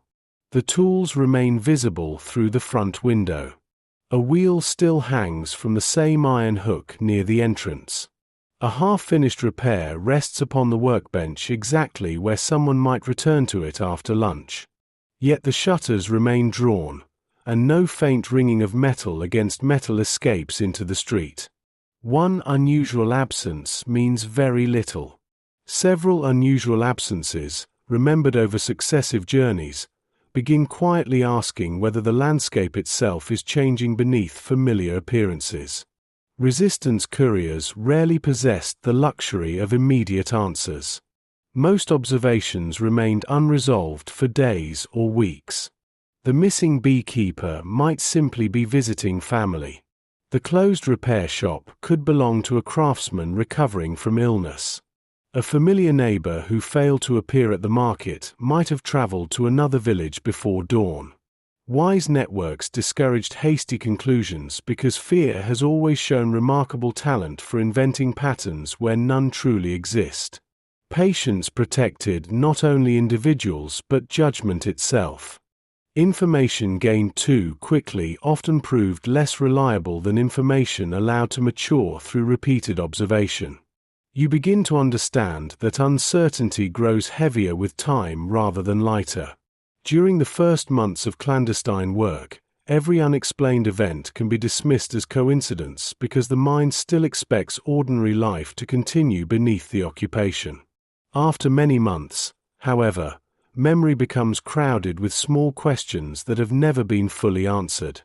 The family who quietly disappeared. The railway clerk who accepted a transfer no one expected. The cafe that closed for repairs and never reopened. Each individual mystery remains incomplete, yet together they create an invisible weight carried alongside every journey. The courier continues peddling the same roads, but she now travels through layers of remembered uncertainty accumulated over countless earlier days. As she leaves the village, the wind strengthens across the open fields, carrying loose leaves onto the road where they gather briefly around the turning wheels before scattering again behind her. The sound is soft enough to resemble whispered conversation, rising and falling as the bicycle advances through the afternoon. Ahead, another railway crossing waits beneath signal posts that have become as familiar as old friends. She has crossed there dozens of times without incident, timing her arrival almost instinctively according to the passing freight trains that so often determine the rhythm of the countryside. Today, however, the barrier remains lowered despite no train yet appearing along the tracks. Several wagons wait patiently. A farmer leans comfortably against his horse. Two cyclists exchange a few quiet remarks before falling silent again. No one seems particularly concerned. The delay itself is ordinary. Yet as the courier waits among them, watching the empty rails stretch toward the distant horizon, she feels another small adjustment in the invisible landscape she has been reading for so many months. Nothing has happened. Not yet. But the road has begun asking for a little more patience than it did before, and experience has taught her that such requests should never be ignored. The network learns to bend. The barrier remains lowered long enough for waiting itself to become the natural condition of the afternoon. No one complains. Rural life has always demanded patience from those who travel through it. Horses lower their heads toward the damp grass beside the road, content to rest while they can. A delivery driver removes his cap and wipes rainwater from its brim before settling comfortably upon the wagon seat. One cyclist leans against the wooden fence bordering the crossing, watching the empty rails with the detached expression of someone who has learned that trains often keep their own counsel. The delay belongs so completely to ordinary life that it almost disappears. Only after several quiet minutes does the distant vibration begin. It arrives before the sound. The rails themselves seem to awaken first, carrying a faint metallic hum that travels through the earth long before the locomotive becomes visible beyond the shallow curve cutting across the fields. Birds resting upon the signal posts lift into the grey afternoon, circling once above the crossing before settling farther away. The people waiting straighten almost unconsciously, gathering reins, adjusting bicycle handlebars, and preparing to continue journeys interrupted only briefly by the immense weight of passing steel. The freight train emerges slowly, its locomotive breathing heavy clouds of steam that drift low across the fields before dissolving into the autumn air. One wagon follows another with patient inevitability, carrying timber, machinery, sacks of grain, fuel, livestock, and sealed cargo hidden behind weathered wooden doors. Some wagons belong unmistakably to military supply, others to ordinary commerce still struggling to sustain civilian life beneath occupation. The distinction is not always obvious from the roadside. War and ordinary existence have become so closely intertwined that even the railway itself seems unable to separate them completely. The courier watches without appearing to study the train too carefully. Freight movements often reveal subtle changes impossible to notice elsewhere. More flat cars than usual may suggest vehicles being transported toward another front. Additional coal wagons can hint at preparations for winter. Livestock traveling east where they once traveled west may quietly reflect shortages developing beyond the horizon. Resistance organizations gradually learn to value such observations not because any single train explained the war, but because countless ordinary trains observed over many months slowly revealed patterns that official announcements rarely admitted. She does not count the wagons. Others are responsible for such work. Her task is different.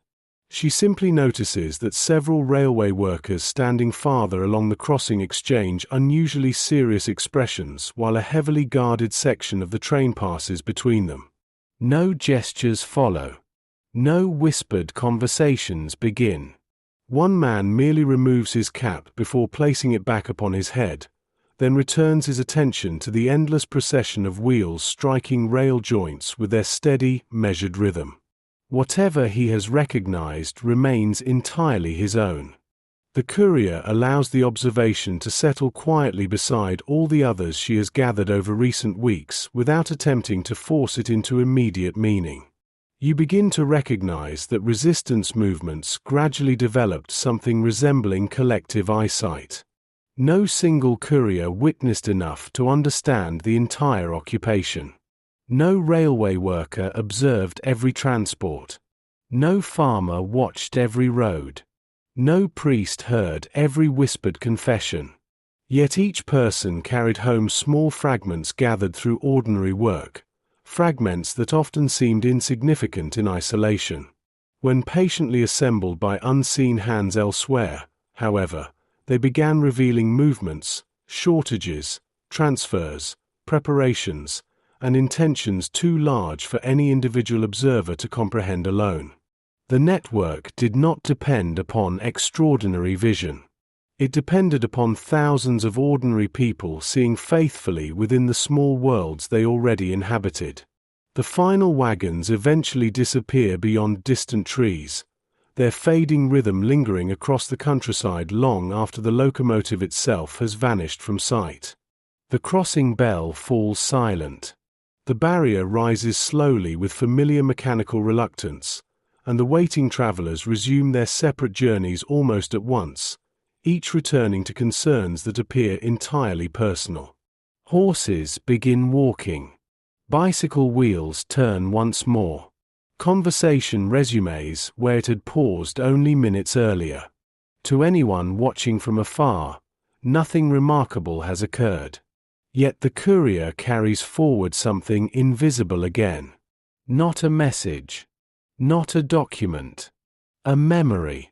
One more careful observation added to many others, waiting patiently for the day when enough quiet pieces finally gather into a picture no occupying authority ever intended anyone to see. Beyond the railway crossing, the road begins climbing gently through country that has grown increasingly familiar over the passing months. Familiarity, however, no longer produces comfort in quite the same way it once did. Instead, it produces comparison. Every hedge, every bridge, every farmhouse, and every line of trees now exists not only as it appears today, but alongside the memory of how it appeared during previous journeys. The countryside has become layered with earlier versions of itself. A field remembered beneath summer sunlight now lies dark after harvest. A cottage once surrounded by children's laughter now stands unusually quiet beneath drifting rain. The land has not ceased being ordinary. It has simply begun carrying its own history inside the memory of those who travel it often enough. Resistance organizations slowly discovered that survival depended less upon remaining unchanged than upon adapting before change became unavoidable. A safe house used too frequently ceased being safe, not because anyone had betrayed it, but because repetition itself gradually increased the chances of recognition. Railway platforms that had served faithfully for months were quietly abandoned in favor of smaller stations farther along the line. Familiar meeting places disappeared without explanation, replaced by gardens, workshops, orchards, or village wells where no previous contact had ever occurred. Flexibility became its own form of discipline. The strongest networks were rarely those with the boldest plans. They were the ones most willing to surrender yesterday's successful habits before those habits became tomorrow's weaknesses. She remembers a lane she no longer travels. Months earlier it had seemed ideal. Tall hedgerows concealed movement, the road carried little traffic, and an abandoned mill nearby offered shelter during sudden storms. Then, quite gradually, military vehicles began appearing there with increasing regularity. Nothing dramatic announced the change. No permanent checkpoint appeared. No warning spread through whispered conversations. The lane simply became less suitable week after week until someone, somewhere within the network, quietly decided that no courier would use it again. The decision required no ceremony. One road silently disappeared while another silently replaced it. Before long, only memory continued traveling the abandoned route. You begin to appreciate that adaptation often feels disappointingly ordinary while it is happening. Histories written after wars frequently describe decisive turning points, brilliant innovations, or daring operations that transformed entire campaigns. Daily resistance rarely unfolded with such clarity. More often, success emerged through modest adjustments repeated patiently across hundreds of separate decisions. A meeting moved from Wednesday to Thursday. A courier departed 30 minutes earlier than before. A bicycle replaced a train for one stretch of the journey. A message was divided into two smaller parts carried by different people who never met one another. None of these choices appeared remarkable on its own. Together, they quietly frustrated systems designed to predict human behavior through routine. The afternoon fades steadily toward evening as she approaches another village resting beside a narrow river. The bridge leading into the settlement remains open, yet a temporary notice has been nailed to a wooden post nearby announcing new travel regulations beginning the following week. She does not stop to read the entire document. Others already have. A pair of local residents stand discussing it in subdued voices, occasionally shaking their heads before continuing toward the village square. The courier notices only its existence, adding one more subtle alteration to the landscape she has been observing throughout the season. Occupation rarely transformed life through a single sweeping order. Instead, it accumulated slowly through countless small regulations, each appearing manageable until their combined weight quietly reshaped ordinary existence. She crosses the bridge while the river below reflects the dull silver of the overcast sky. Fallen leaves drift lazily along the current, collecting briefly against old stone supports before breaking free and continuing downstream toward places neither map nor memory can fully follow. Watching them, it becomes difficult not to think of the resistance itself. Individual couriers, railway workers, teachers, farmers, priests, doctors, students, and factory laborious each resemble a single leaf carried by larger currents they cannot entirely control. Alone, their movement appears insignificant. Together, they reveal the direction in which the unseen water is quietly flowing. As evening gathers once more across occupied Europe, another courier somewhere beyond the horizon prepares to leave home carrying a satchel that appears almost empty. Another family quietly sets an extra place at the table without asking unnecessary questions. Another station clock marks another departure while strangers briefly share the same platform before disappearing toward different destinations. The network continues bending around new obstacles without breaking, changing shape so gently that those attempting to grasp it often discover only the outline it possessed yesterday. By the time certainty arrives, the quiet roads have already begun teaching themselves a different path. Empty chairs, open roads. Winter does not arrive in a single morning. It gathers quietly, first through colder winds crossing open fields, then through frost that lingers upon rooftops long after sunrise, and finally through mornings when every breath briefly becomes visible before dissolving into the grey air. The roads remain the same roads, yet they sound different beneath bicycle tires. Fallen leaves have disappeared beneath damp earth, the trees stand bare against the pale sky, and distant church towers seem sharper now that summer haze no longer softens the horizon.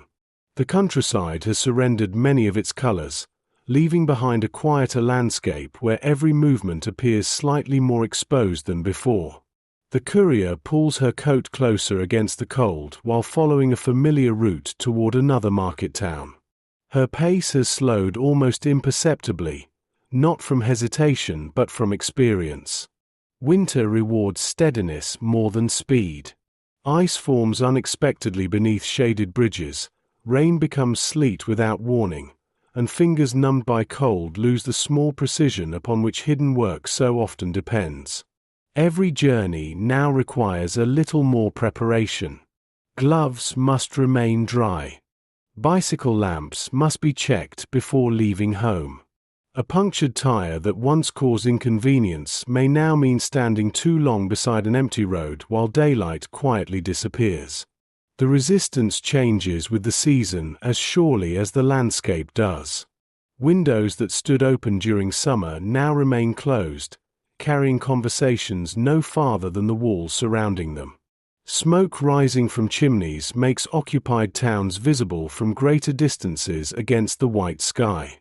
Evening arrives earlier, shortening the hours during which ordinary travel appears natural while extending the darkness that conceals movement beyond the villages. Some routes become easier. Others quietly disappear until spring returns.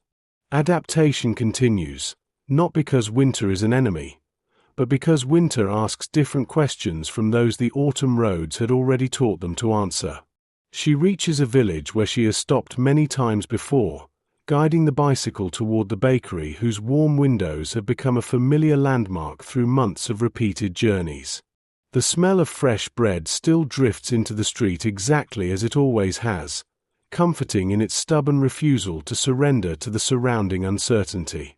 Customers step inside carrying ration books tucked into heavy coats, exchanging polite greetings with the baker before returning to the cold with loaves wrapped carefully beneath their arms. Everything appears comfortingly familiar, until she notices the chair. It stands beside the doorway exactly where an elderly man had spent nearly every market day since the first weeks of occupation. He had rarely spoken beyond a courteous greeting. Sometimes he carved small pieces of wood while waiting for relatives. Sometimes he simply watched the square with the patient attention of someone who had long ago learned there was no need to hurry through life. He had become part of the landscape itself, as expected as the church clock or the weathered fountain in the center of the square. Today the chair remains. The man does not. No explanation accompanies the absence. No one pauses beside the empty seat. Customers continue entering and leaving the bakery while snow begins falling in small, hesitant flakes that disappear against the dark stones before they can settle. Perhaps illness has kept him home. Perhaps family has taken him elsewhere. Perhaps he will return tomorrow exactly as before. The courier refuses to decide. Yet the empty chair quietly joins the missing beekeeper. The closed repair shop. The family no longer seen at the market. The unfamiliar regulations posted beside the bridge. None of them proves anything alone. Together, they begin altering the emotional weight of the journey. You begin to feel the change as well. The road has not become visibly more dangerous than it was weeks earlier. Instead, certainty has become more fragile. Familiar places now carry small spaces where memory and reality no longer align perfectly. The courier continues forward because the work demands movement, but she also carries something increasingly difficult to set down: the quiet awareness that occupation is not only changing roads, stations, and routines. It is slowly changing the people who once gave those places their familiar shape. Snow continues falling with quiet determination, covering the square so gradually that no single moment announces its arrival. The first flakes disappear upon warm cobblestones, but those that follow begin gathering in the narrow spaces between the stones, softening the hard lines that have guided carts, bicycles, and weary footsteps for generations. Roofs whiten first, then garden walls, then the branches of bare trees standing beside the church. Sound itself seems to change. Wagon wheels roll more softly. Voices travel shorter distances through the damp air. Even the ringing of the church bell acquires a gentler edge, as though winter has wrapped the town in layers of careful silence. The courier remains only long enough to purchase a loaf of bread and a small packet of dried tea, items that belong naturally within the satchel she carries from village to village. Ordinary purchases have always served practical purposes alongside hidden ones. Every receipt, every wrapped parcel, every commonplace errand quietly strengthens the appearance of an uncomplicated journey. The shopkeeper thanks her politely, apologizing for the smaller loaves now required by rationing, while customers waiting behind her discuss little beyond the weather and the increasing difficulty of obtaining firewood before deeper winter arrives. Their concerns are genuine, immediate, and entirely separate from the unseen work moving quietly through the same streets. Yet both realities now inhabit the village together without ever fully revealing themselves to one another. As she steps outside, her eyes drift once more toward the empty chair beside the bakery door. Snow has begun collecting lightly upon the wooden seat, untouched by anyone brushing it away. A younger man emerges from the neighboring shop, glances briefly toward it, then lowers his gaze before continuing across the square. The gesture lasts scarcely longer than a heartbeat, but it carries the quiet hesitation of someone who has noticed the same absence without choosing to speak of it. Occupation has taught entire communities to mourn cautiously. Questions asked too openly can become dangerous. Answers offered too quickly can become even more so. Silence, once again, proves capable of carrying meanings that conversation cannot safely hold. The bicycle leaves the square by a different street than the one upon which it entered. Variety has gradually become another habit of survival. Not every journey demands a different route, but enough do that familiarity never has time to harden into predictability.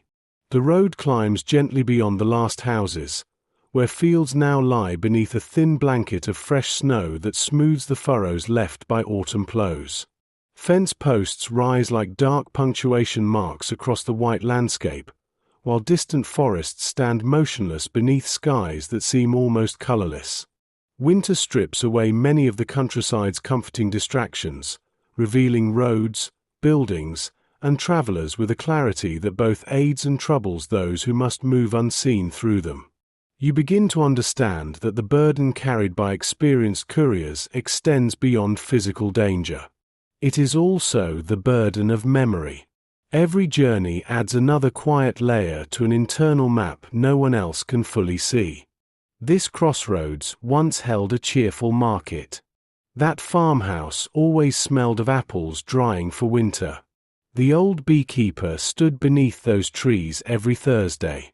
The elderly man waited beside that bakery door through rain, sunshine, and autumn winds until one day the chair remained while he did not. The landscape itself becomes crowded with remembered lives, and every absence slowly transforms familiar roads into places where memory travels beside the bicycle as faithfully as any unseen companion. By late afternoon the snowfall begins easing, leaving only occasional flakes drifting lazily across the open fields. Ahead, smoke rises from scattered farmhouses where evening fires are already being lit against the growing cold. Somewhere beyond those chimneys another courier may already be preparing tomorrow's journey. Somewhere else a family quietly waits for footsteps that will not come tonight, uncertain whether delay means caution, success, or loss.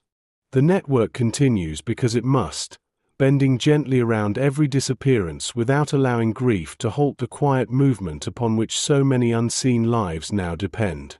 The courier lowers her head slightly against the cold wind and continues toward the fading light. The empty chair remains behind in the village, slowly disappearing beneath fresh snow until it becomes almost impossible to distinguish from every other ordinary object waiting patiently through the winter. Yet its absence travels with her all the same, joining the growing collection of small memories that no report will ever record, but which quietly shape every decision made upon the roads ahead. In occupied Europe, history is not carried only in documents, messages, and hidden intelligence. It is carried just as faithfully in the people who are no longer standing where they once always were. The road that continues. Winter settles completely over the countryside before anyone can point to the morning when the season truly arrived. Snow now rests permanently along stone walls, in the hollows beneath hedgerows, and across fields where the traces of autumn have disappeared beneath quiet white distances. The roads remain open, though narrower than before, their edges softened until familiar boundaries seem uncertain beneath fresh drifts. Bicycle tires leave temporary lines behind them, only for new snowfall to erase the evidence within hours. The landscape has become a patient collaborator in forgetting, gently covering every sign that someone passed this way not long ago. The courier rides through this quieter world with movements that have grown almost inseparable from the bicycle itself. There is less unnecessary motion now. Every adjustment of the handlebars is economical, every pause deliberate, every descent taken with careful respect for hidden patches of ice beneath thin layers of snow. Experience has not made the journeys easier. It has made wasted effort increasingly rare. Months of repetition have gradually shaped instinct into something calmer than confidence. The road no longer demands continual decisions about every bend and crossroads because those decisions have settled quietly into habit, leaving the mind free to observe the changing world beyond the front wheel. Across occupied Europe, countless resistance networks have reached the same quiet stage. The excitement that often accompanies beginnings has long since disappeared. Those who remain rarely speak of courage because courage has become indistinguishable from routine. Messages continue moving because messages must move. Safe houses continue opening their doors because no one has suggested they should stop. Railway workers continue noticing trains. Teachers continue listening carefully to conversations overheard in classrooms. Farmers continue observing unfamiliar vehicles crossing distant hills. The work survives not through dramatic inspiration, but through ordinary persistence repeated so faithfully that even those carrying it sometimes forget how extraordinary their daily choices have become. She passes another familiar bridge where the river now flows beneath broken sheets of ice that drift slowly downstream, turning lazily whenever the current catches their uneven edges. The oak tree beside the crossing still stands where it always has, its bare branches reaching into the pale afternoon sky. Months earlier, a military motorcycle had waited beneath those limbs, quietly interrupting the expected rhythm of the journey. Today the space lies empty except for fresh snow marked by the tracks of birds searching patiently for food. The memory returns not as fear, but as quiet instruction. Every observation once gathered here has become part of a larger understanding carried forward into countless later decisions. You begin to see the true shape of the courier's life. It has never been defined by a single dangerous delivery or one miraculous escape. Instead, it has been formed through hundreds of mornings that resembled one another closely enough to become almost impossible to separate in memory. One road follows another. One village gives way to the next. One folded message replaces another. The individual journeys gradually lose their identities while the condition of continual movement quietly becomes a life of its own. The courier does not merely travel through occupied Europe. In many ways, The road itself has become home, its bridges, stations, orchards, forests, and quiet neighborhoods forming a familiar world stitched together by endurance rather than ownership. Far ahead, the faint outline of another town begins emerging through the winter haze. Its church tower rises above clustered rooftops exactly as dozens of others have done throughout the long months of occupation. Somewhere within those streets another ordinary house prepares the evening meal. Another bicycle waits beside a fence. Another station clock measures departures without ever asking where the passengers truly intend to go. The network stretches onward beyond the visible horizon, carried by people who may never know one another's names yet remain connected through quiet trust stronger than distance, stronger than fear, and often stronger than certainty itself. The courier continues toward the town without haste, her bicycle leaving a narrow trail across the snow-covered road before the wind begins patiently smoothing its edges once more. Behind her, the countryside slowly forgets that she was ever there. Ahead, another unseen responsibility waits to be accepted with the same calm discipline that has guided every journey before it. Between those two moments lies the quiet truth that has accompanied the road from the beginning. History is often moved forward not by those whose names become famous, but by those whose passing leaves almost no visible trace at all. The town receives the courier as countless other towns have received countless other travelers throughout the occupation. Smoke rises quietly from chimneys into the cold afternoon air before flattening beneath a low blanket of cloud that promises more snow before morning. Shop windows glow with muted warmth, their displays modest now, reflecting years of rationing that have gradually taught people to value usefulness over abundance. Somewhere, a blacksmith closes his workshop doors against the evening chill, while across the square a pharmacist extinguishes one lamp only to light another farther inside the shop. Day yields gently to evening without ceremony, and the ordinary business of living continues beneath a sky that has watched armies come and go without ever altering its patient rhythm. The courier rides through these familiar streets with the same deliberate calm that has carried her safely across so many seasons. She no longer measures the success of a journey by excitement avoided or danger escaped. Success has become quieter than that. It is found in bicycles returned safely to garden sheds, boots drying beside evening fires, empty satchels resting on kitchen chairs until dawn calls them back to the road once more. There is profound discipline in accepting that the greatest triumph of an entire day may simply be arriving home without having disturbed the ordinary appearance of the world around you. Across Europe, thousands of similar evenings unfold behind unremarkable front doors. Railway clerks quietly finish their ledgers before walking home beneath dim streetlights. Farmers close barn doors against the cold while mentally noting unfamiliar vehicle tracks seen that afternoon along distant lanes. School teachers prepare tomorrow's lessons while remembering a conversation that seemed just slightly out of place. Doctors continue treating ordinary illnesses while quietly protecting extraordinary secrets entrusted to them by frightened strangers. None of these people controls the course of the war. Yet together they create the invisible foundation upon which resistance quietly stands. Their strength lies not in dramatic acts performed once, but in ordinary responsibilities carried faithfully again and again. You have spent these hours beside the couriers without ever truly joining them. You have watched bicycles disappear into morning mist and emerge again beneath evening lamps. You have crossed bridges where nothing happened, waited in stations where almost no words were spoken, sat in warm kitchens where tea cooled beside messages that remained folded, and followed roads that seemed to lead nowhere remarkable until they quietly connected one unseen life to another. Gradually, the journeys themselves have become the story. Not because every mile contained danger, but because every ordinary mile allowed hope to travel 1 mile farther than it otherwise could have. History often remembers resistance through famous operations, celebrated leaders, or decisive moments when hidden work finally became visible to the world. Those moments deserve remembrance, yet they rested upon countless quieter days that never entered official records.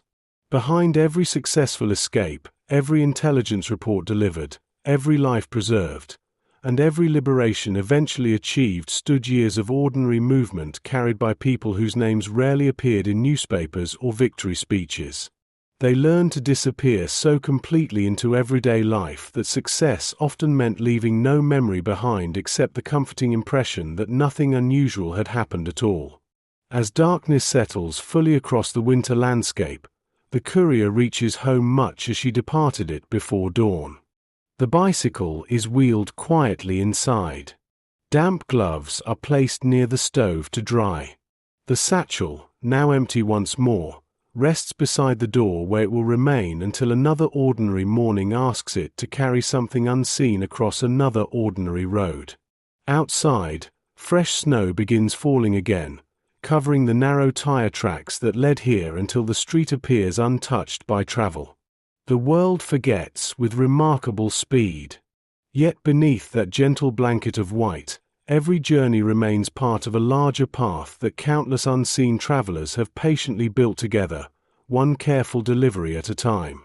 The wind moves softly through bare branches, carrying no names, no messages, and no declarations of victory. It carries only the quiet reminder that endurance is rarely loud enough to echo across history while it is happening. More often, it sounds like bicycle wheels on wet stone, a kettle warming on a familiar stove, footsteps fading into evening, or the patient turning of another season over roads that continue long after those who traveled them have passed from sight. The roads remember. The roads remain. Long after the checkpoints have disappeared, after the warning notices have been torn from weathered walls, after the uniforms have become museum photographs and the bicycles themselves have rusted quietly away, the roads continue crossing fields exactly as they always did. Rivers still pass beneath the same stone bridges.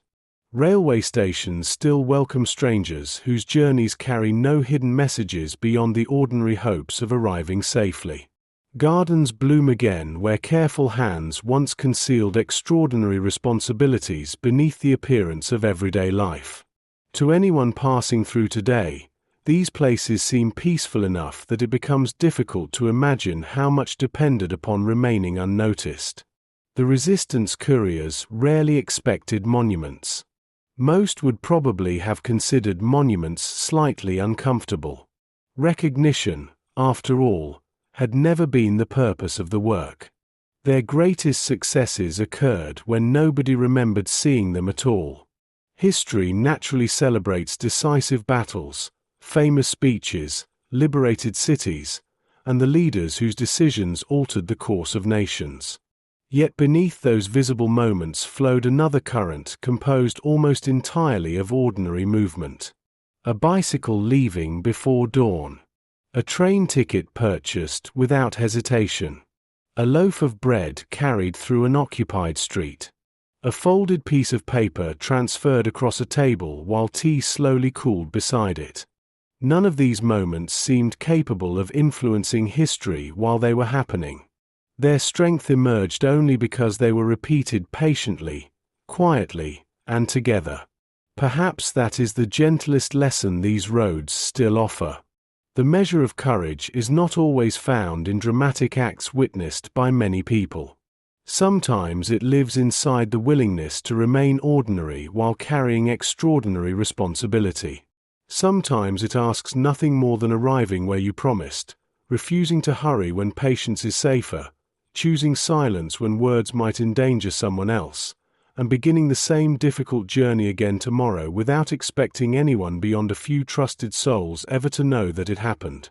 The seasons continue their patient work. Spring returns to the orchards. Summer warms the station platforms. Autumn gathers leaves beside forgotten milestones. Winter once again softens the roads beneath quiet snow. Nature remembers differently from people. It does not preserve names or victories. Instead, it preserves places, allowing each generation to walk, cycle, or travel paths once crossed by those who quietly refused to surrender the simple belief that freedom was worth carrying from one pair of hands to another. If you ever find yourself standing beside an old railway platform, crossing a weathered stone bridge, or following a narrow country lane that seems almost too ordinary to deserve attention, it is worth remembering that history often passed through places exactly like these without announcing itself. Somewhere, long ago, another traveler may have moved along the very same road carrying nothing that appeared remarkable to the eye, while unknowingly helping shape a future they would never fully live to see. The wind still follows those roads. It moves through bare branches in winter and tall grasses in summer with equal indifference, carrying no medals, no proclamations, and no certainty that its quiet witnesses will ever be remembered. Yet if you listen closely enough, there remains something enduring within that silence.